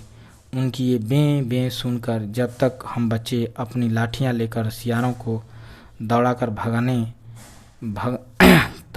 भगाते तब तक उन बकरियों की कथित आत्मा को वास्तविक शांति मिल चुकी होती। लखनी का हमारा यह खेल भूतही मुर्दहिया को फिर से मंचित कर देता। हम सभी बच्चे मरी बकरी को ठिठराते हुए बस्ती में डरते डरते आते। ऐसी बकरियों को मसालेदार दावते तो लोग खूब उड़ाते हैं, किंतु बकरी चराने वाले बच्चों की पिटाई हर दावत के पहले एक आवश्यक कर्मकांड बन चुका था। एक बार हमारा एक बकरा इसी लखनी के खेल में सियारों का शिकार बन गया। वह बकरा मनीती वाला था। उसकी मनौती हुई थी, जिसकी बलि चमरिया माई को देनी थी। जब मैं उसे ठिठराने की प्रक्रिया से बकरे को लेकर घर पहुंचा तो वहीं पूर्वोक्त आवश्यक कर्मकांड शुरू हो गया। ऐसे कर्मकांडों के शाश्वत पुरोहित वही मेरे अति गुस्सैल नग्गर चाचा हुआ करते थे। मेरी तत्काल जो धुनाई हुई वह तो हुई ही, किंतु कई दिनों तक समय समय पर चेचक के शिकार मेरी ज्योति विहीन दाई आँख अनेक रौद्र संचलित जवान का असली निशान बनी रही। रौद्र संचालित जवान का असली निशान बनी रही। वो बार बार दोहराई जाने वाली वह पुरानी कनवा की बौछार उन सियारों के जबड़ों से कई गुना ज़्यादा तेजी से मेरे मस्तिष्क को बेधती थी। मुझे वह चमरिया माई के बलि चढ़ाने वाला मनौती का बकरा था, इसलिए किसी अनहोनी का मानसिक भय काफ़ी दिनों तक मुझे सताता रहा। दादी ने अगियारी करनी शुरू कर दी। उसने चमरिया माई का बार बार जाप करते हुए एक दूसरे बकरे के साथ छौना यानी सूअर के बच्चे की भी बलि चढ़ाने की मनौती की, साथ ही मुझे माफ़ कर देने की भी विनती की। दादी कहती थी कि चमरिया माई को छौना बहुत पसंद है, इसलिए उसकी बलि पहले दी जाएगी। कुछ दिनों बाद लगभग 4 किलो का एक छौना खरीदा गया। दादी ने कहा कि इसकी बलि मेरे ही हाथों दी जाएगी, तभी चमरिया माई मुझे माफ़ करेंगी। मैं बहुत घबराया हुआ था, इसलिए बलि देने मुझे जरा भी हिचक नहीं हुई। उस छौने को हम चमरिया माई के उसी कंटीली झाड़ी वाले टीले पर ले गए। इस टीले को कोटिया माई का थान भी कहा जाता था। मेरे एक चचेरे भाई चौधरी चाचा के सबसे छोटे बेटे सौवरन मेरे साथ लाठी लेकर गए। वे छौना को लिटाकर लाठी को उसके पेट के बीचों बीच रखकर ताकत के साथ दबा रखा ताकि वह उछले नहीं। लाठी से दबाते समय छौना ज़ोर ज़ोर से चौंकने लगा। मैं बिल्कुल डर गया, किंतु दादी की हिदायत के अनुसार मैंने हिम्मत जुटाकर साथ ले गए एक छोटे से गड़ासे को फिर से पत्थर पर घिसकर उसकी धार को और तेज किया और एक बार जोर से बोला चमरिया माई की जय।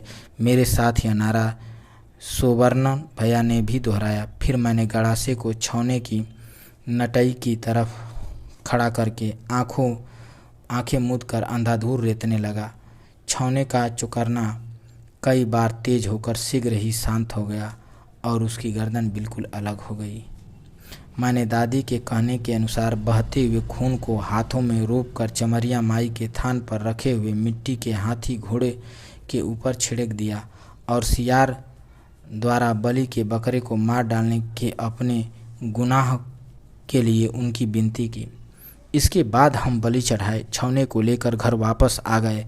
हमारे घर के सभी लोग सूअर का मांस खाते थे, किंतु एक परंपरा के अनुसार जहाँ रोज का खाना मिट्टी से बने चूल्हे पर लकड़ी जलाकर पकाया जाता, वहाँ इसे कभी नहीं पकाया जाता। जबकि मुर्गा, मछली तथा बकरे मांस वहाँ पकता था, सूअर का मांस हमेशा घर के बाहर खुले मैदान में ईंट के चूल्हे पर बनाकर बड़े हंडे में पकाया जाता था। सूअर का मांस हमेशा मुन्नर चाचा पकाते और सबको वे ही बांटते थे।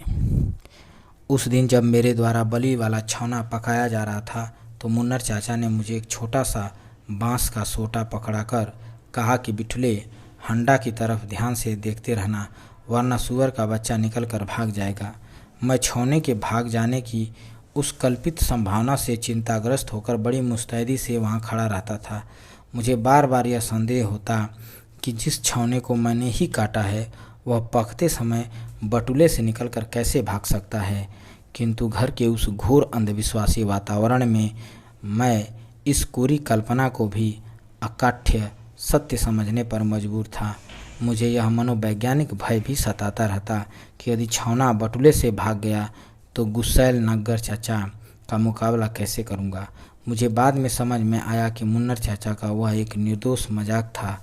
बाद में बस्ती के अन्य लोगों में यह मजाक फैल गया और लोग इस घटना को दोहरा कर खूब मजा लेने लगे। किंतु जब तक मैं इस मजाक में निहित मनोरंजन की सच्चाई को समझूं, इसके पहले लाठी लेकर सूअर पकते बटुले की कई बार रखवाली कर चुका था। मेरी दादी भी खूब हंसती और कहती, तू मूर्ख हो गया रे। इस तरह की एक विचित्र मूर्खता का शिकार मैं लगभग उसके कुछ ही दिनों बाद कक्षा 3 में पढ़ते हुए स्कूल में बन गया था। मेरी कक्षा के सहपाठी मुल्कू ने एक दिन अपने गांव हनौता से बड़े बड़े बेर के फल लाए थे। उन्होंने कुछ बेर मुझे भी दिया। फिर बेर खाते खाते उसका बीज भी अचानक घोट लिया। साथ ही बेर खा रहे मुल्कू ने जब बेर का बीज घोटते हुए देखा तो तुरंत उन्होंने अन्य बच्चों से कहना शुरू कर दिया कि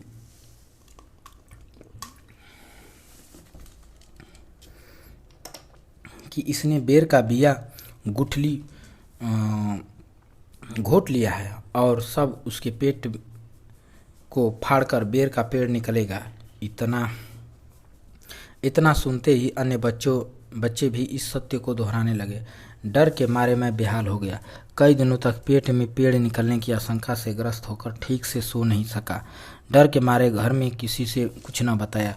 चुपके से चमरिया माई को धार और पुजौरा चढ़ाने की मनौती माना और विनती की कि हे चमरिया माई, उस संभावित पेड़ को पेट में नष्ट कर दे। कई दिनों बाद कक्षा के मेरे सबसे गहरे साउथ अकंठा सिंह, जिन्होंने मुझे अक्षर लिखाना सिखाया था, के समझाने पर मैं समझ गया कि पेट में किसी भी बीज से पेड़ नहीं निकलता। मैंने बाद में चमरिया माई को मनौती वाला गधार और पुजौरा उसी स्थान पर जाकर चढ़ाया। इस घटना के बाद कई वर्षों तक मैं मनोवैज्ञानिक भय के कारण बेर खाने से घबराता रहा। सुअर, पकते बटुले की रखवाली तथा पेट से बेर के पेड़ के उगने की संभावना वाली मूर्खताओं को याद करके मैं आज भी एक विचित्र ढंग से स्वयं को गौरवंती महसूस करता हूँ। 1957 का वर्ष मेरे साथ साथ गांव के सारी बस्ती के लिए बहुत घटना प्रधान था। मुर्दहिया के पास वाली सिवान मरथैया के घने जंगल में हमारे गांव के एक अहीर पौहरी बाबा एक झोपड़ी बनाकर रहते थे। उनकी झोपड़ी से आधा किलोमीटर दूर एक पेड़ के नीचे मचान बनाकर पड़ोसी गांव टंडवा के एक फक्कड़ बाबा रहते थे। फक्कड़ बाबा लगभग नंग धड़ंग रहते थे। वे सिर्फ 1-1.5 फीट लंबी पतली सी कपड़े की चीर आगे पीछे अपनी करधनी में लपेटे रहते थे। पूरी देह में वे कंडे के राख हमेशा पोते रहते थे। जाड़े के दिनों में भी वे बिना कुछ ओढ़े सोते थे तथा किसी से कभी कुछ नहीं बोलते थे। वे पूर्ण रूपेण मानवव्रती थी। उनके बारे में तरह तरह की किंवदंतियाँ फैली हुई थी। कोई कहता कि वे भूत पूजक हैं तो कोई उन्हें साक्षात जिंदा भूत समझता। उनके मचान के आसपास कोई कभी नहीं जाता। खास करके जंगल में घास काटने वाली औरत उनसे बहुत डरती थी, क्योंकि उनके बारे में यह भी प्रचलित था कि वे औरतों को सम्मोहित करके देह शोषण करते हैं। वे कभी कभी घूमते हुए हमारे गांव भी आते थे और लोग उन्हें पैसा और सीधा आटा दाल आदि देते थे।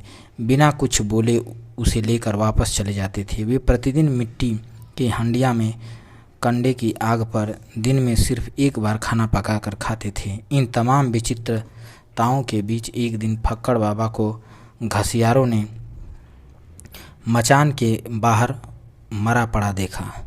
शीघ्र ही उनके मरने की खबर क्षेत्र के अनेक गांवों में फैल गई। धीरे धीरे उनके मचान के पास गांव का गांव उमड़ पड़ा। हजारों की भीड़ लग गई, क्योंकि फक्कड़ बाबा इन तमाम विवादमय अफवाहों के बीच 34 चर्चा में हमेशा बने रहते थे। मेरे पिताजी भी उनकी लाश को देखने गए थे। लौटकर उन्हें बताया कि कुछ आदमी रात में उन्हें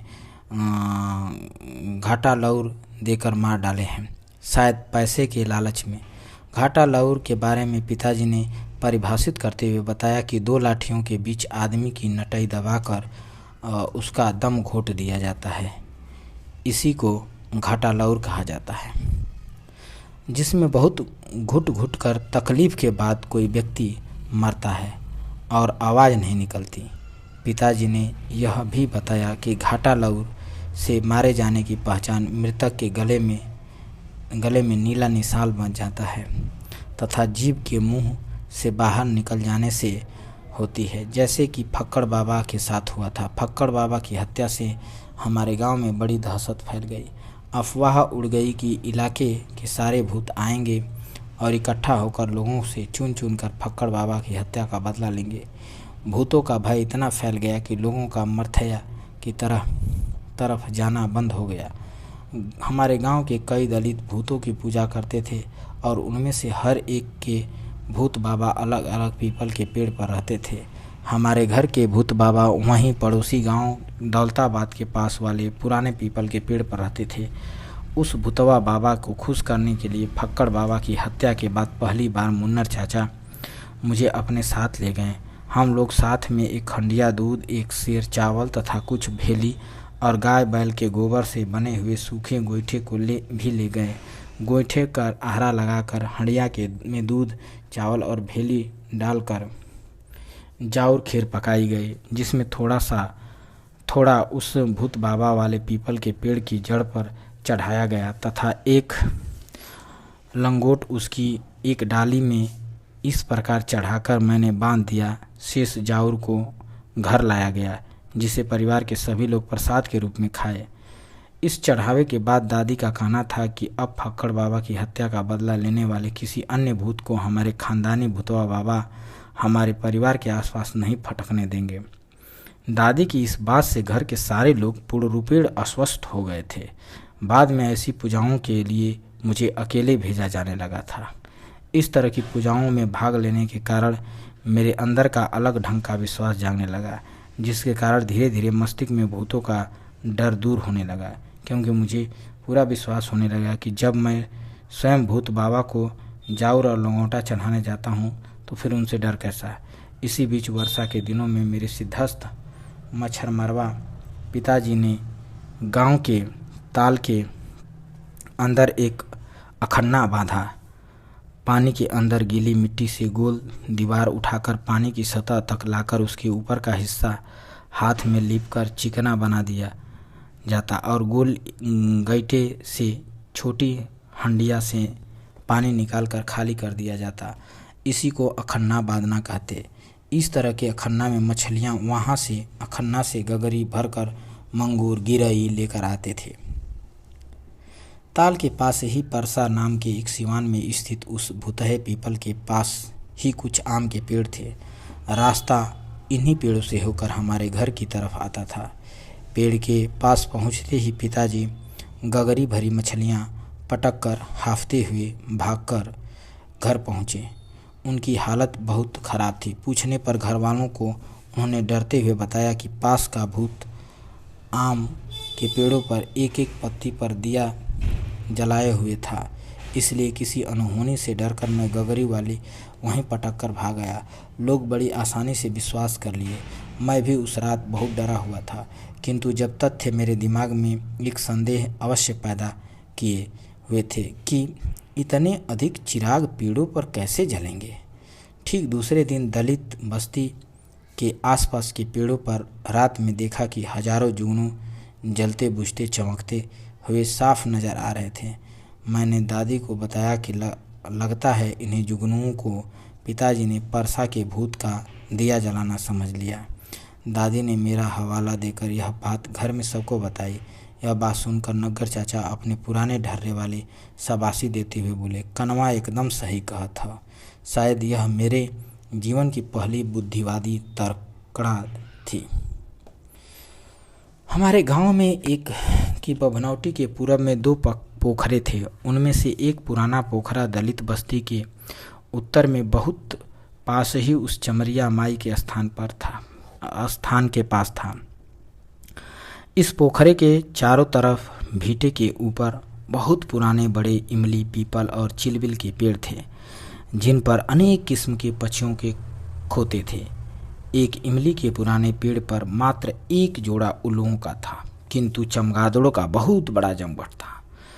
थोड़ी दूर पर दलित बस्तियों के पास एक बहुत पुराना बरगद का पेड़ था, जो धीरे धीरे ठूठा होता जा रहा था।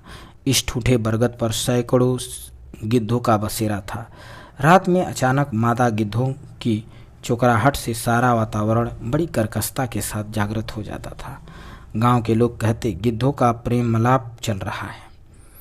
कई अवसरों पर गांव के अल्पवयस्क ब्याहता युवक आपस में बतियाते हुए सुनाई देते कि अमुक रात को गिद्धों से प्रेरित होकर वे ठीक से नहीं सो सके, किंतु उस पुराने पोखरे के पेड़ों पर कभी कभी देर रात को किसी कारणवश दूसरे पक्षी भी चें चें कर उठते।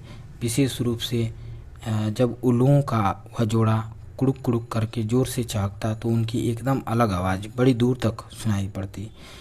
उस आवाज़ को पूरा गांव अपशकुन मानता था। मेरी दादी की तरह अनेक औरतें यह कहती कि भूतों के पोखरे पर जब पंचायत होती है तो उल्लू कुड़कते हुए शंख बजाते हैं, जिससे पता चलता है कि ब्राह्मण भूतों की पंचायत हो रही है। हमारे गांव के पेड़ों पर एक चिड़िया महोखा जैसी लगती थी। वह खो खो करते हुए बोलती थी, जैसे औरतें मरखौको कहती थी। यह मरखौकी भी बड़े अपशकुनी की प्रतीक है। इस मामले में गांव के कौवे पार्ट टाइम अपशकुन थे। जब कभी कोई उड़ता हुआ कौवा किसी के पैरों या चोंच से मार देता तो इसे भी अपशकुन माना जाता। यह अपशकुन इतना खतरनाक माना जाता कि तुरंत घर के किसी व्यक्ति को सबसे नज़दीक रिश्तेदार के घर भेजकर यह संदेश दिया जाता था कि अमुक व्यक्ति की मृत्यु हो गई है। मृत्यु की खबर सुनकर रिश्तेदार औरतें तत्काल रोना शुरू कर देती थी, लेकिन शीघ्र ही उन्हें बता दिया जाता था कि मृत्यु नहीं बल्कि कौवे ने चोंच मारी है। इस विधि से कौवे का अपशकुन दूर किया जाता था। किंतु ये कौवे अस्थायी अपशकुन नहीं होते थे, बल्कि जब वे किसी के घर या झोपड़ी के बड़ेर पर चढ़कर काँव काँव करते तो घर की औरतें खुश होकर कौवे के दाने खिलाती, क्योंकि उनके विश्वास था कि बड़ेरे पर काँव काँव में किसी नज़दीकी रिश्तेदार के घर आने की सूचना होती थी। वैसे सच्चाई तो यह थी कि हमारे गांव में निर्वंश जग्गू पांडे, विधवा पंडिताइन, पोखरे वाला उल्लू, खोखो करने वाली मरखौकी चिड़िया और मैं स्वयं, हम पांचों असली अपशकुन थे, जिन्हें देखकर सुनकर लोगों की रूह कांप जाती थी। उधर मुर्दैया के पलाश के टेसू जब मुरझाकर जमीन पर गिरने लगते तो उनकी जगह सेम की चिमटी फलियों की जैसी पलाश की भी 6-7 इंच लंबी चिपटी फलियां, जिन्हें दादी टेसुल कहती थी, निकलने लगती। कुछ दिन बाद ये टेसुल सूखकर गिर जाते। मेरी दादी इन्हें टेसुलों को मुझसे घर पर लाने के लिए कहती और वह टेसुलों को फाड़कर उसे तांबे के बड़े सिक्कों डब्बल की तरह दिखाई देने वाले बीजों को निकालकर एक बड़ी सिंग में रखती। जब किसी बच्चे के पेट में केचुआ अन्य कीड़े पैदा हो जाते तो दादी सिंग से पलाश के कुछ बीज निकाल कर देती और सिल लोढ़े से थोड़े पानी में के साथ उसका रख यानी घोल बनाकर पिलाने की कहती, जिससे सभी कीड़े मरकर बाहर निकल जाते थे। पलाश के बीज पेट के कीड़ों को मारने की एक अचूक दवा थी। दादी घर में बड़ी पुरानी बैलों की बड़ी बड़ी सींगें रखी हुई थी। इन सींगों में वह हींग समेत अनेक प्रकार की खरबिरहिया दवाइयाँ रखती थी। एक सींग में वह शाही नामक जानवर की सूखी हुई अतड़िया पोटियाँ भी रखती थी। हमारे गांव की मुर्दैया के जंगलों में शाही पाई जाती थी। कभी कभी गांव के युवक मिलजुल कर शाही को ढूंढकर दौड़ा कर लाठियों से मार डालते थे। शाही का मीट बहुत स्वादिष्ट होता था। मैंने भी कई बार शाही का मीट खाया था। जब भी शाही मारी जाती, दादी उसकी अतड़िया पोटियों को खूब साफ करवा कर पानी में घुलवा लेती और सूखने के बाद उस अतड़ियों को सूखी लकड़ी की तरह चटाचट टूट जाती।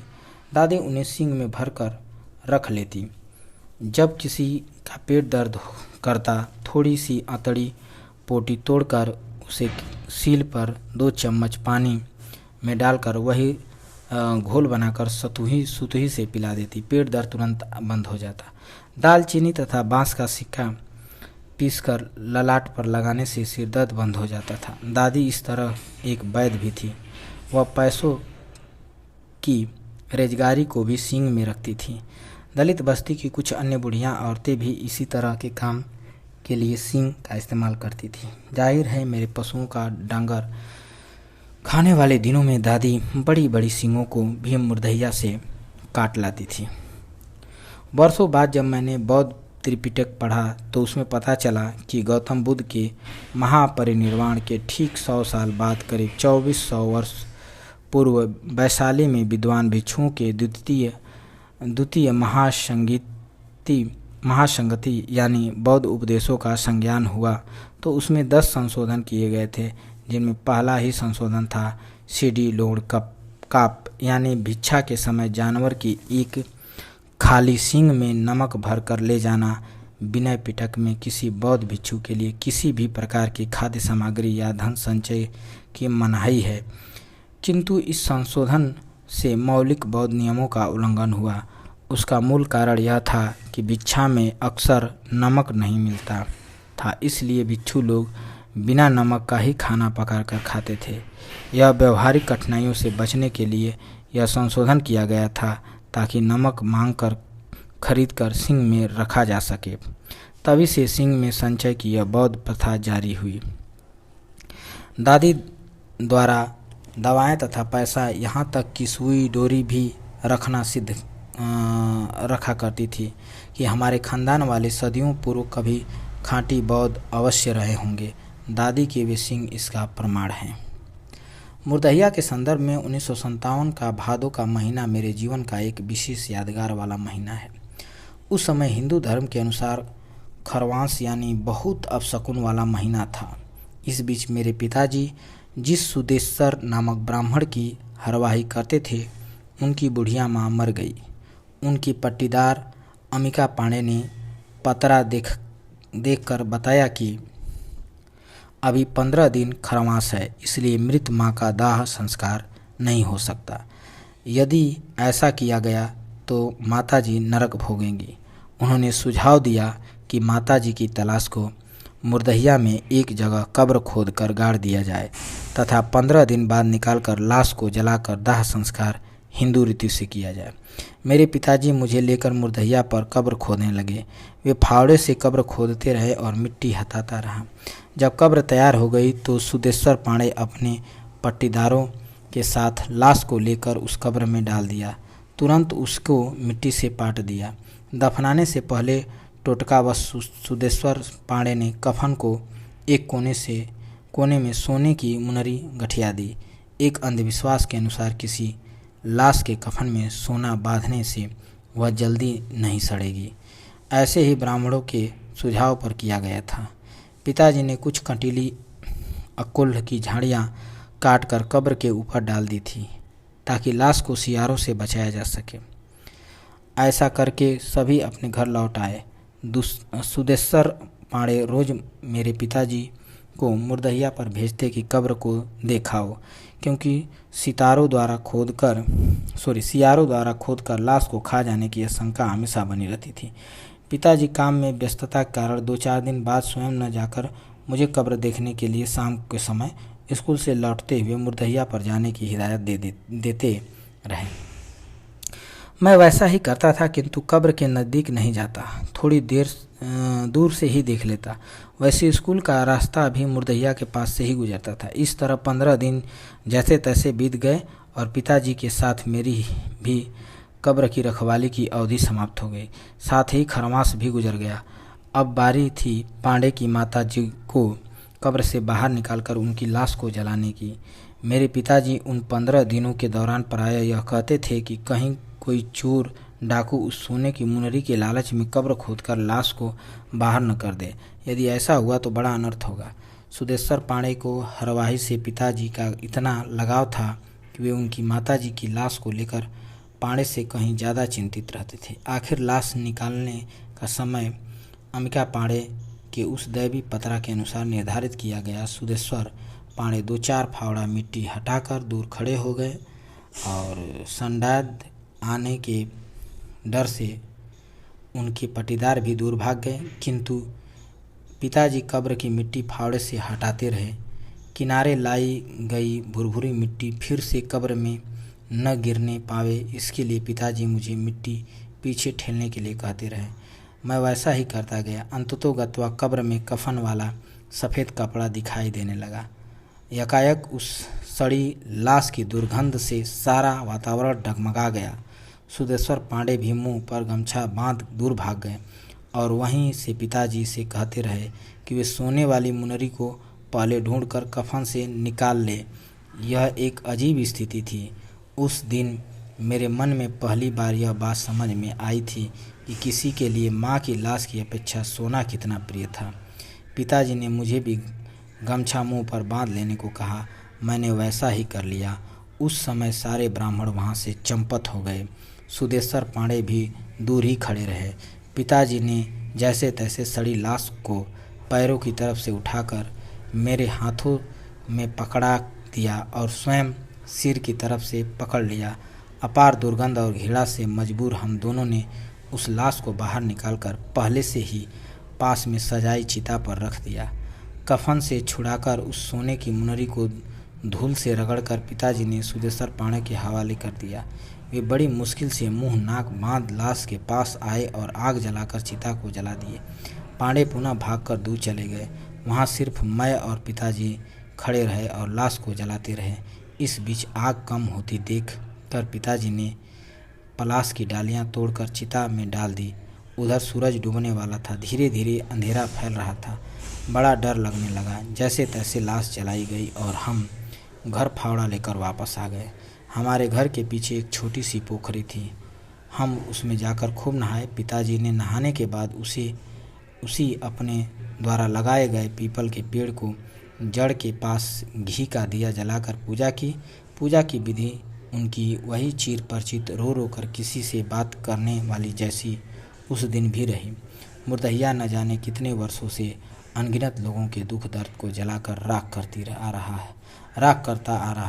करती आ रही थी और न जाने कितने लोगों के दुखों को अपनी धरती में दफना लिया था और आगे भी इन दुखों को जलाती दफनाती रहेगी। उस दिन मुझे भी बड़ी गहराई से अनुभूति हुई थी कि मेरे भी अंदर एक मुर्दहिया जन्म ले चुकी थी, जिसमें भविष्य के न जाने कितने ही दुख दर्द जलने और दफन होने लगे थे। जब मैं 15 वर्ष की अवस्था में हाई स्कूल पास करने के बाद पढ़ाई छूट जाने के कारण घर से 1964 ईस्वी में भागा तो उसी मुर्दहिया से होकर अंतिम बार गुजरा था। वैसे तो मैं अकेला ही था, किंतु हकीकत तो यही थी कि चल पड़ी थी मेरे साथ मुर्दहिया भी। जब मुझे यह मालूम हुआ कि दुनिया में दुख है, दुख का कारण है और उसका निवारण भी है, तो ऐसा लगा कि सत्य को ढूंढने से पहले तथागत गौतम बुद्ध कभी न कभी मेरी मुर्दहिया से अवश्य गुजरे होंगे। यहीं पर हमारा आत्मकथा का ये दूसरा भाग समाप्त होता है। अगले वीडियो में ये तीसरा भाग जो अकाल में अंधविश्वास के नाम से आपको मिलेगा। तो तब तक के लिए आप सभी लोगों को बहुत बहुत धन्यवाद। मिलते हैं अगले वीडियो में।